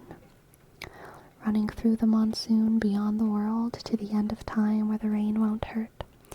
Fighting the storm into the blue. And when I lose myself, I think of you. Together, we'll be running somewhere new, and nothing can hold me back from you through the monsoon, just me and you, through the monsoon, just me and you. Lovely. It is a lovely. And little sharky. Little sharky. You never heard that song? No. Should I have? Little sharky. Little sharky, little sharky, little sharky, little sharky, little sharky, little sharky, little sharky, little sharky. So many people in Europe took German classes at school because of Tokyo Hotel. That's funny. Little sharky, little sharky, little sharky, little sharky, little sharky, little sharky, little sharky, sharky, sharky, shark, shark, shark, shark, shark, shark, shark, shark. Shark, shark, shark, shark, hello Nova, shark, shark, little sharky, little sharky, little sharky, little tiny sharky, oh, little sharky, little sharky, little sharky, little sharky, little sharky. Little sharky, little sharky, little sharky, little sharky. Not very vegan of you. The vegans can eat imaginary animals. Imaginary is vegan. Silly. Imagination animals are not sentient. Little sharky, little tiny little baby sharky, little so small little shark fetus. Oh. Yum. Yes, shark fetus. Yum, yum, yum. Click, click. Click, click. Click, click.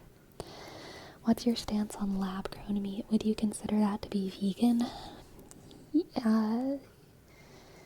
Oh gosh, I think I've talked about this before, but yeah, it is vegan. It's not plant-based at that point, right? Not made of plants.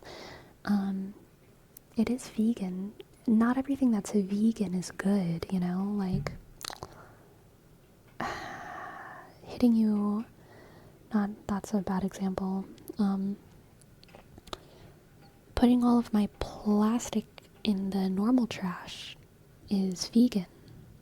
It's not necessarily good, right?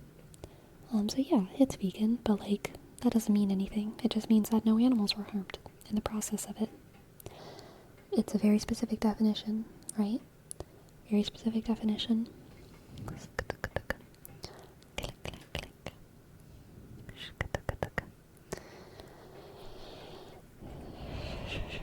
Or I guess I should be more specific. It means that animals were not directly, intentionally harmed in the making of the product.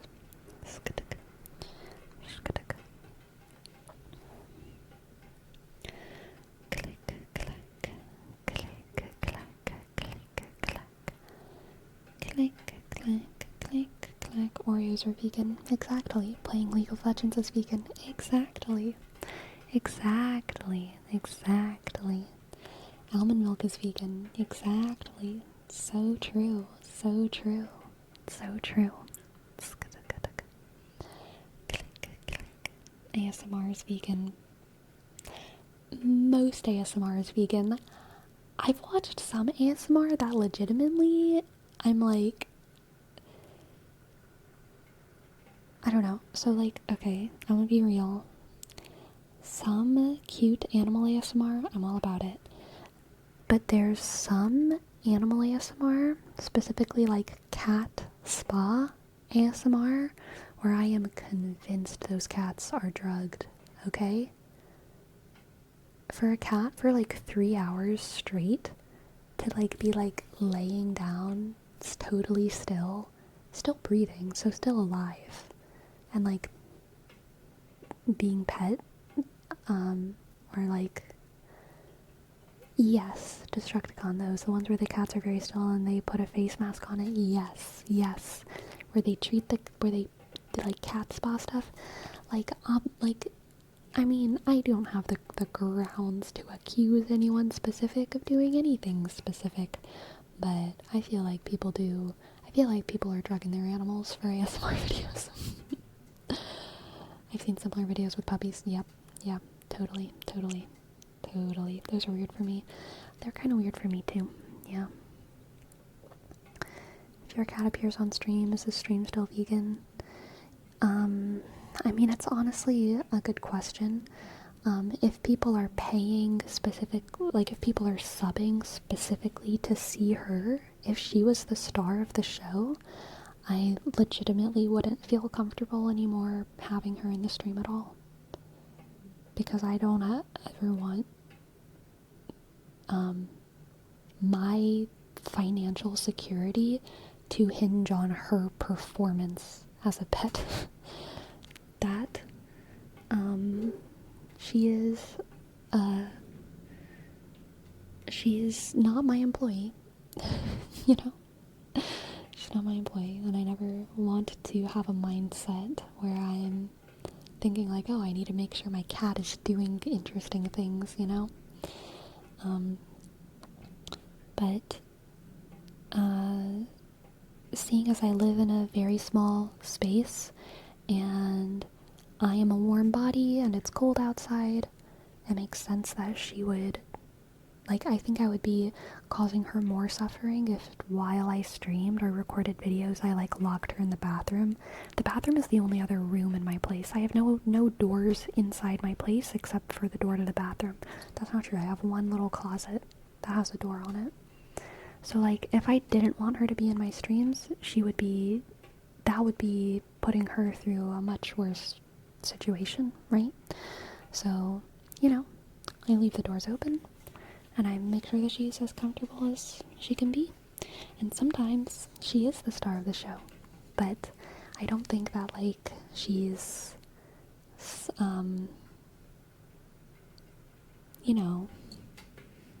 she's not, I don't need her to do anything in order for me to have a successful stream, right? Would you prefer to have her in a different room, or do you like her popping in when she desires? I like her popping in. I like her popping in when she desires, mostly because I like being next to her, though, right?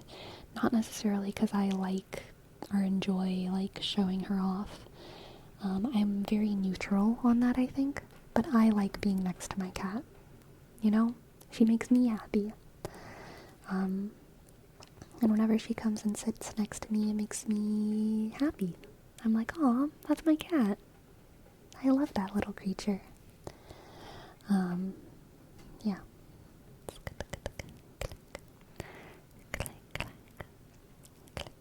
Thank you for your bit, Nova. Yeah, TBH kind of expected that answer. Let her be free as long as she's not throwing stuff around or moving the camera. Yeah.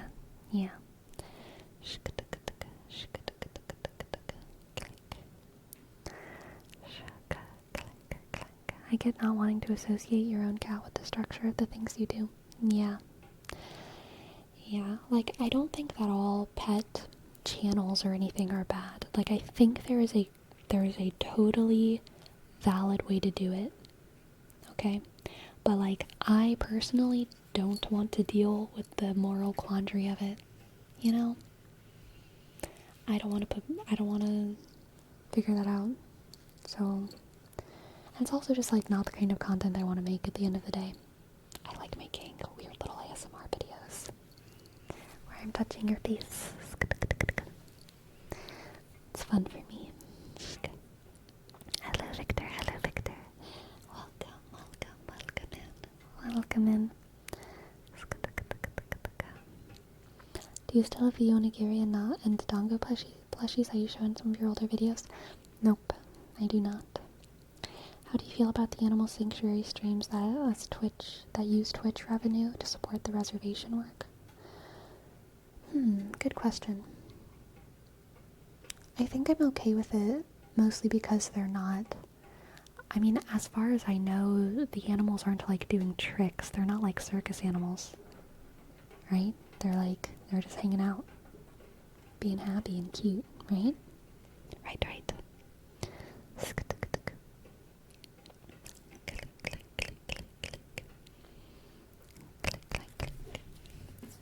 I think any time that you are pressuring an animal to perform for profit, specifically for profit, things can get risky territory. I don't think training an animal to perform by itself is bad, though. I think that can be very enriching for a lot of animals, especially dogs. Dogs love doing tricks. Like, they love learning things. But anytime you're making a profit off of that, it's not always immoral, but you're starting to get into risky territory. You're always starting to get into risky territory,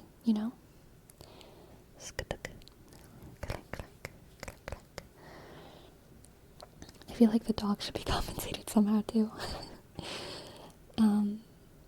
Yeah, I mean, like, in a lot of ways, the dog is being enriched by the process, right? So, I don't think it's exactly that the dog needs to be compensated. It's more just that, like, I think it's sad that the dog doesn't understand the situation. And I think it's bad for an owner to treat their pet like a money dragon. Like, I think it just incentivizes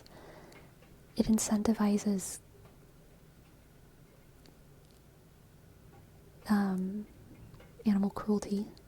I don't think everyone is doing animal cruelty who does these things. I feel like I need to keep caveating with that, but like, I do not think that all of these people are engaging in animal cruelty. I just think that it like incentivizes it, and so that's why you're in risky territory. You're in a, like, when your dog gets old, doesn't find it as easy to jump, you have an incentive to try and push your dog to do things it doesn't want to do. If your dog is nervous because there's another dog nearby, like there's all kinds of things where anytime that a human is like feels some kind of a financial need for their animal to perform in order for the human to be like financially secure, you're putting the animal in a rough situation. It's like, even if there's a child actor who loves acting, loves every second, child actor not getting abused, nothing bad is happening to the child actor, but if they're in a situation where the child actor is making more than enough money for them and themselves and their whole family, totally fine, but the family needs it, even if it's not a question of like, will the kid get the money? Yeah, they will get the money when they get 18. They'll have a wonderful life.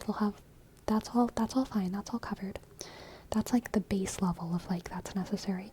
But even if they have all that, if the parents are in a situation where they need their kid to be a child star in order for the family to have enough money to like get by, it incentivizes like kind of bad parenting, you know? And it puts pressure on the kid that like, even if the situation isn't explained to the kid, even if they're 5, 6 years old and they can't understand it, it still affects them. And like a 4-year-old kid isn't that different from like a 4-year-old dog. You know? Kids get much smarter, but like, I think dogs and cats, they can kind of sense stress. They don't understand situations. They, you know, some would say the dogs are smarter sometimes. Yeah. Ryan Crossing, what can I read for you? Sorry, it's been a hot sec. Click, click, click. Click, clack, clink, clack. Click, clack, click. What if the child comes from a low-income family, but the kid is a good actor and aims to be an actor? I know it's a gray area, but that shouldn't limit them from following that dream. So I always advocate for an ideal world, right? For an ideal world. In an ideal world, there is no family where their only option is for their passionate child to go act in shows. There is no family where the only option is for their child actor to be passionate to go in shows. There are so many ways to pursue a theater or acting career when you're a child that don't involve you being the sole income of your household as a child. You know what I mean? Like, it's a false dichotomy, is what I guess I'm saying. For kids can be involved in theater, kids can be in movies, but they should never be, the pressure of the family should never be on them. Zero pressure should be on them. I think there's an argument to be made, and I haven't thought through it enough, but like, I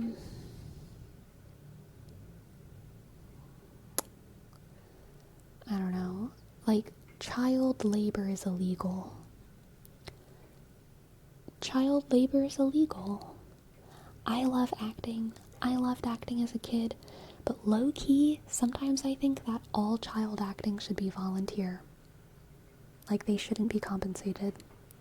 Which is definitely, like, maybe that's wrong if these are, like, huge blockbuster hits and they're, like, the main character. So, like, maybe that's even extra wrong. So, I don't know. I need to think about it more. But, also, that would certainly disincentivize kids from getting involved in film, which, like, I don't know. Like, I did volunteer theater when I was a kid, where everyone was a volunteer. The adults, the kids, and it was a great time. It was fun. It was fun. It was great. But like, as soon as you're paying a child to work, I just feel like shit gets messy. As soon as you're paying a child to work, I just feel like, were you getting paid? No, I was not, which was good. Was that generating any income? Yes, for the Playhouse. Tickets were being sold, right?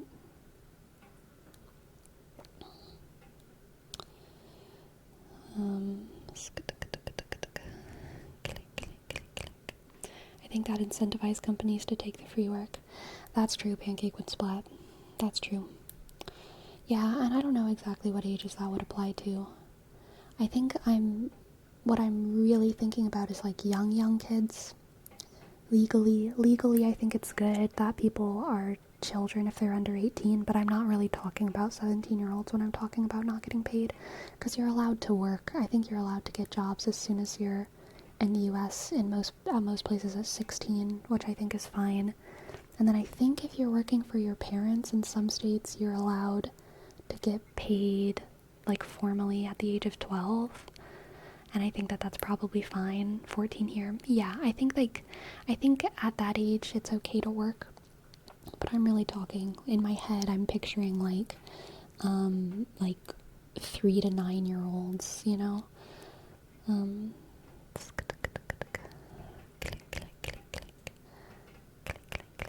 Farm kids, yeah, getting their licenses early. Yeah.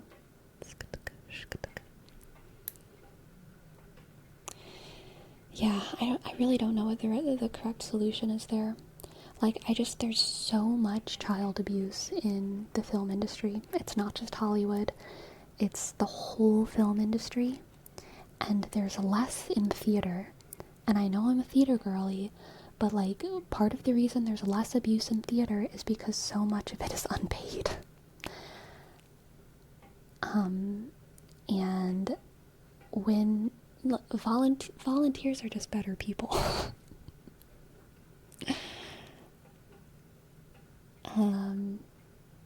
And so the whole institution is a little bit more pure because of that. But yeah, child acting is just fucked up. And like, and I'm really specifically talking about like film acting, and this is probably true for like paid theater acting as well, but there's honestly so little paid stage acting. Like, most stage acting is volunteer for the actors.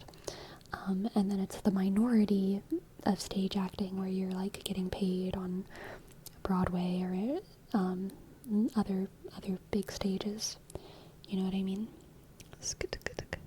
But I agree, it's a weird situation, totally gray area. You want to let them pursue their dream and fill those child actor roles, but it's hard to figure out the remuneration, because not paying them wouldn't be an option, IMO, if the company's generating income.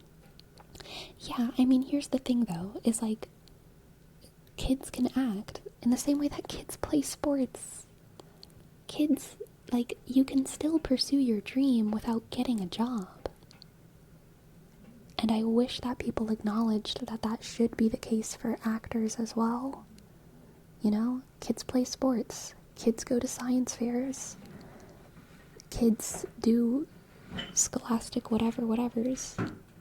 Kids playing for big sports teams do get paid. Yeah, well, I don't actually know anything about that, so I can't really speak to it. But like, I just feel like kids should never be the sole income for a family, and should even never be like the most significant income for a family. Even if that money is like technically reserved for the kid and given to them at 18, like, it's I don't think we should assume that that kid doesn't have a massive pressure on them still to support their family with that money that they get when they're 18. You know what I mean? Yeah.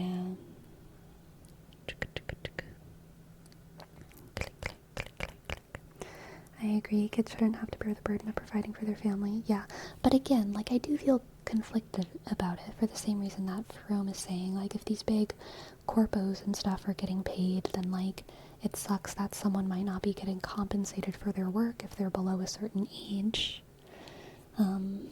So, like, I really don't know what the best solution is. But I just feel like,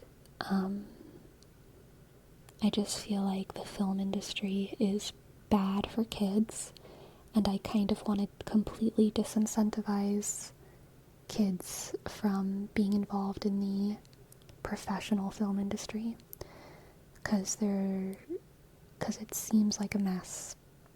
The older I get, the more I learn, the more I'm like, yeah, this seems like a bad place for a kid to be. Seems like a bad place. Oh, thank you. We have our poetry request by Ryan. Let's see.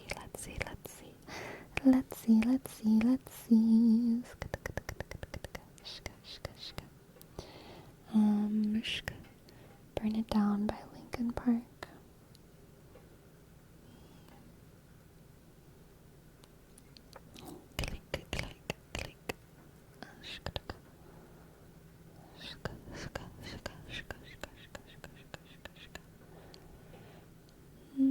But then you remove kids completely from the movie's acting scene. You don't remove them from the acting scene. You just remove them from the professional film acting scene. Okay? Would you be fine with that instead? Yep, I would be. No joke. So movies with no kids? Yep. Like, if that's what it takes to protect kids, sure. You know? I love anime. Like, films are new. Like, we can live without that. That's like a new thing. It's like a very new thing. It's like theater. Most big theater productions don't have kids. It's true. And theater productions, professional theater productions that do have kids, there's a ton of regulations. And this is another reason why there's more abuse in the film industry, is that theater has been around for hundreds of more years. And labor movements within the theater sphere by actors, by directors, by writers have been going on for over a century. Film is less than, or I guess like around 1 century old now. And so there's so many theater regulations, theater conventions, theater unions that keep theaters much safer than film. There's more rules. There are so many more rules because it's just been around for longer. And yeah, if you involve kids, if you involve stuff, then like, if you involve disabled people, if you involve kids, even me with glasses, if I were in a professional theater company, I wouldn't be allowed to act without my glasses. It's against union regulations to make me act without my glasses. In a film, that's not a thing. That's not a thing. In film, directors torture their actors in order to get a scene scary enough, you know? Film is still kind of a wild west, which is unfortunate. Okay, anyway, let's read this. The cycle repeated as explosions broke in the sky. All that I needed was the one thing I couldn't find, and you were there at the turn, waiting to let me know. We're building it up to break it back down. We're building it up to burn it down. We can't wait to burn it to the ground. The colors conflicted as the flames climbed into the clouds. I wanted to fix this, but couldn't stop from tearing it down. And you were there at the turn, caught in the burning glow, and I was there at the turn, waiting to let you know. We're building it up to break it back down. We're building it up to burn it down. We can't wait to burn it to the ground. You told me yes, you held me high, and I believed when you told that lie. I played soldier, you played king, and struck me down when I kissed that ring. You lost that right to hold that crown. I built you up, but let me down. So when you fall, I take my turn and fan the flames as your blazes burn. And you were there at the turn, waiting to let me know. We're building it up to break it back down. We're building it up to burn it down. We can't wait to burn it to the ground. When you fall, I'll take my turn and fan the flames as your blazes burn. We can't wait to burn it to the ground. When you fall, I'll take my turn and fan the flames as your blazes burn. We can't wait to burn it to the ground. That's great. I love that. I love that. Solution: replace children with AI. Based. Theater productions might be different because they're easier to disguise a young adult as a kid when you see them at a distance. Yes. Also, theater has like a different historical legacy. In most, especially Western cultures, theater had its foundation as being like extremely physical, and usually kind of sexual, like, or considered like an adult form of entertainment, even if it wasn't like pornographic in any way. Theater was considered like, you know, something that adults did, because people would be doing like slapstick stuff on stage. It was also, depending on the era, considered kind of like heretical to participate in theater, because you were allowing spirits to inhabit your body. And there were also a lot of sexual shows. Also, things were usually performed in heightened speech, right? So it required a pretty like strong use of language that most kids couldn't do. So like theater has like a legacy of kind of being a longer legacy of being like an adult dominated space. That's not to say that there weren't kids doing theater in like the 1400s, but it was like way more rare. It was mostly a thing that adults did, oftentimes things that sex workers did. Even if the theater itself wasn't the sex work, it was like a lot of outcast people were kind of actors. And so because of that, there was just way less kids involved.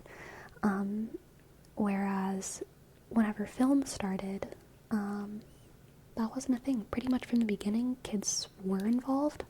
And so we see it as more of like why wouldn't kids be safe having their having their bodies used and dissected in front of a camera for 40 hours a week? Why wouldn't that be okay? But like, it is weird. It is weird. Yeah. What if a kid makes an anime? Would you stop it from being published until he's over 18? No. I think a child... No. Again, I would say if they're the sole income for the family, it's a problem. But if a kid by themselves makes an entire thing and sells it, I'm okay with that. It's kids getting involved in industries.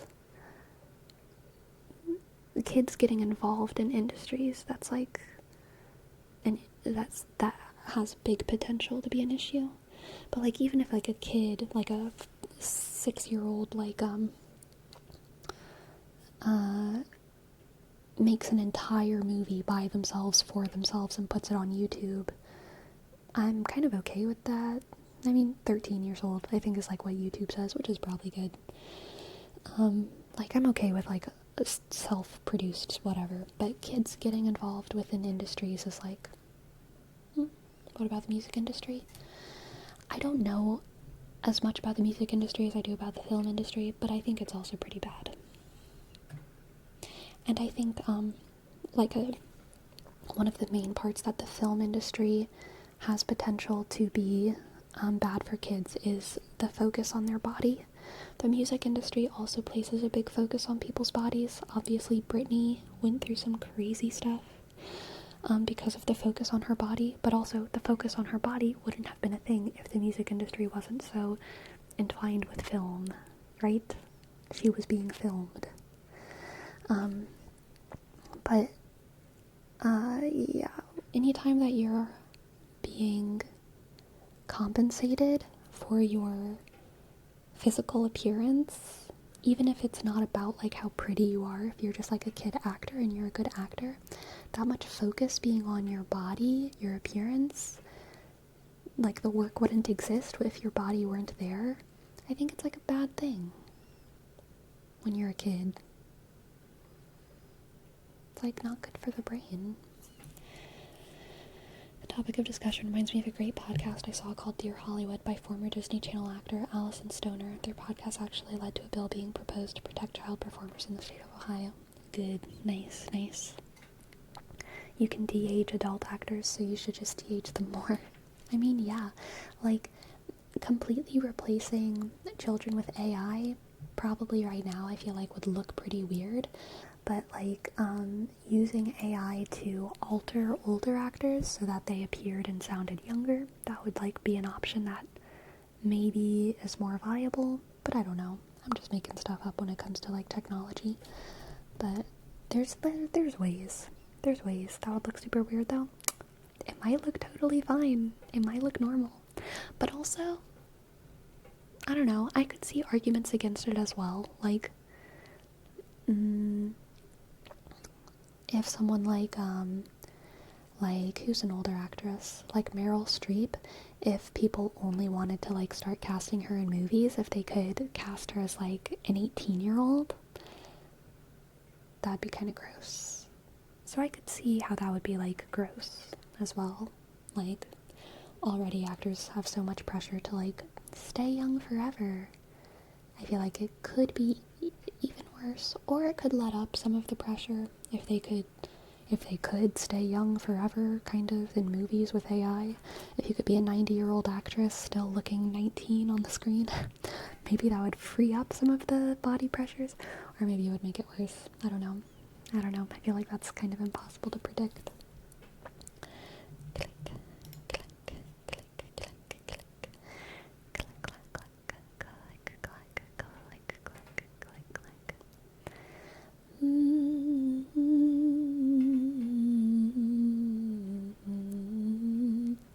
Really depends on where. I gotta say, in Canada, the restrictions and protections on child actors keep them pretty well protected. Work hours are extremely protected and limited. Mandatory breaks for tutoring and rest are nearly hourly. It really just depends on the union and the country. Interesting. Nice. Good job, Canada.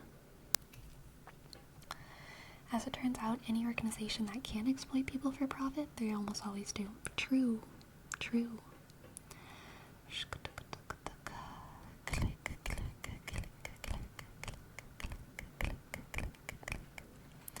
Yes. It is time to figure out the title for this stream. We've gone a little bit long. What have we talked about tonight, my friends? What have we talked about tonight? What have we talked about? Click, click, click, click, click, click, click, click. So, right, aliens, hot Martians, child actors, geography, right?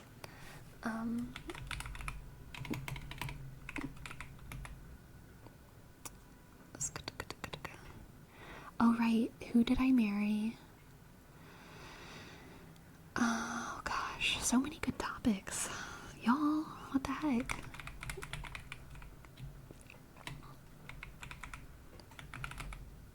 Pyramid, solving pyramids, solving miripids, solving pyramids, world geography, and child acting. How's that? Solving pyramids, world geography, and child acting. The miripids of Sega. Yes, exactly, you do. Exactly. Alright, we've got our title. My friends, it has been a lovely stream. Oh wait, but I'm too invested in this topic. I want to hear what Try Keybot says. Because the restrictions of 18 plus year olds are often cast as children, so your production can continue on a regular schedule. Yeah, I've heard of that stuff happening in the US too. As soon as you hit 18, it's like, become a workhorse. But in turn, that means that productions are sometimes more or less careful about not sexualizing those characters because the actors that play them are so much older. Yeah, vicious cycle, always. Okay, Anyway, yes, let us see who we shall raid and say sleepy, sleepy, sleepy, sleepy, sleepy, sleepy, sleepy, sleepy, sleepy, sleepy, sleepy, sleepy. Let's raid Bowman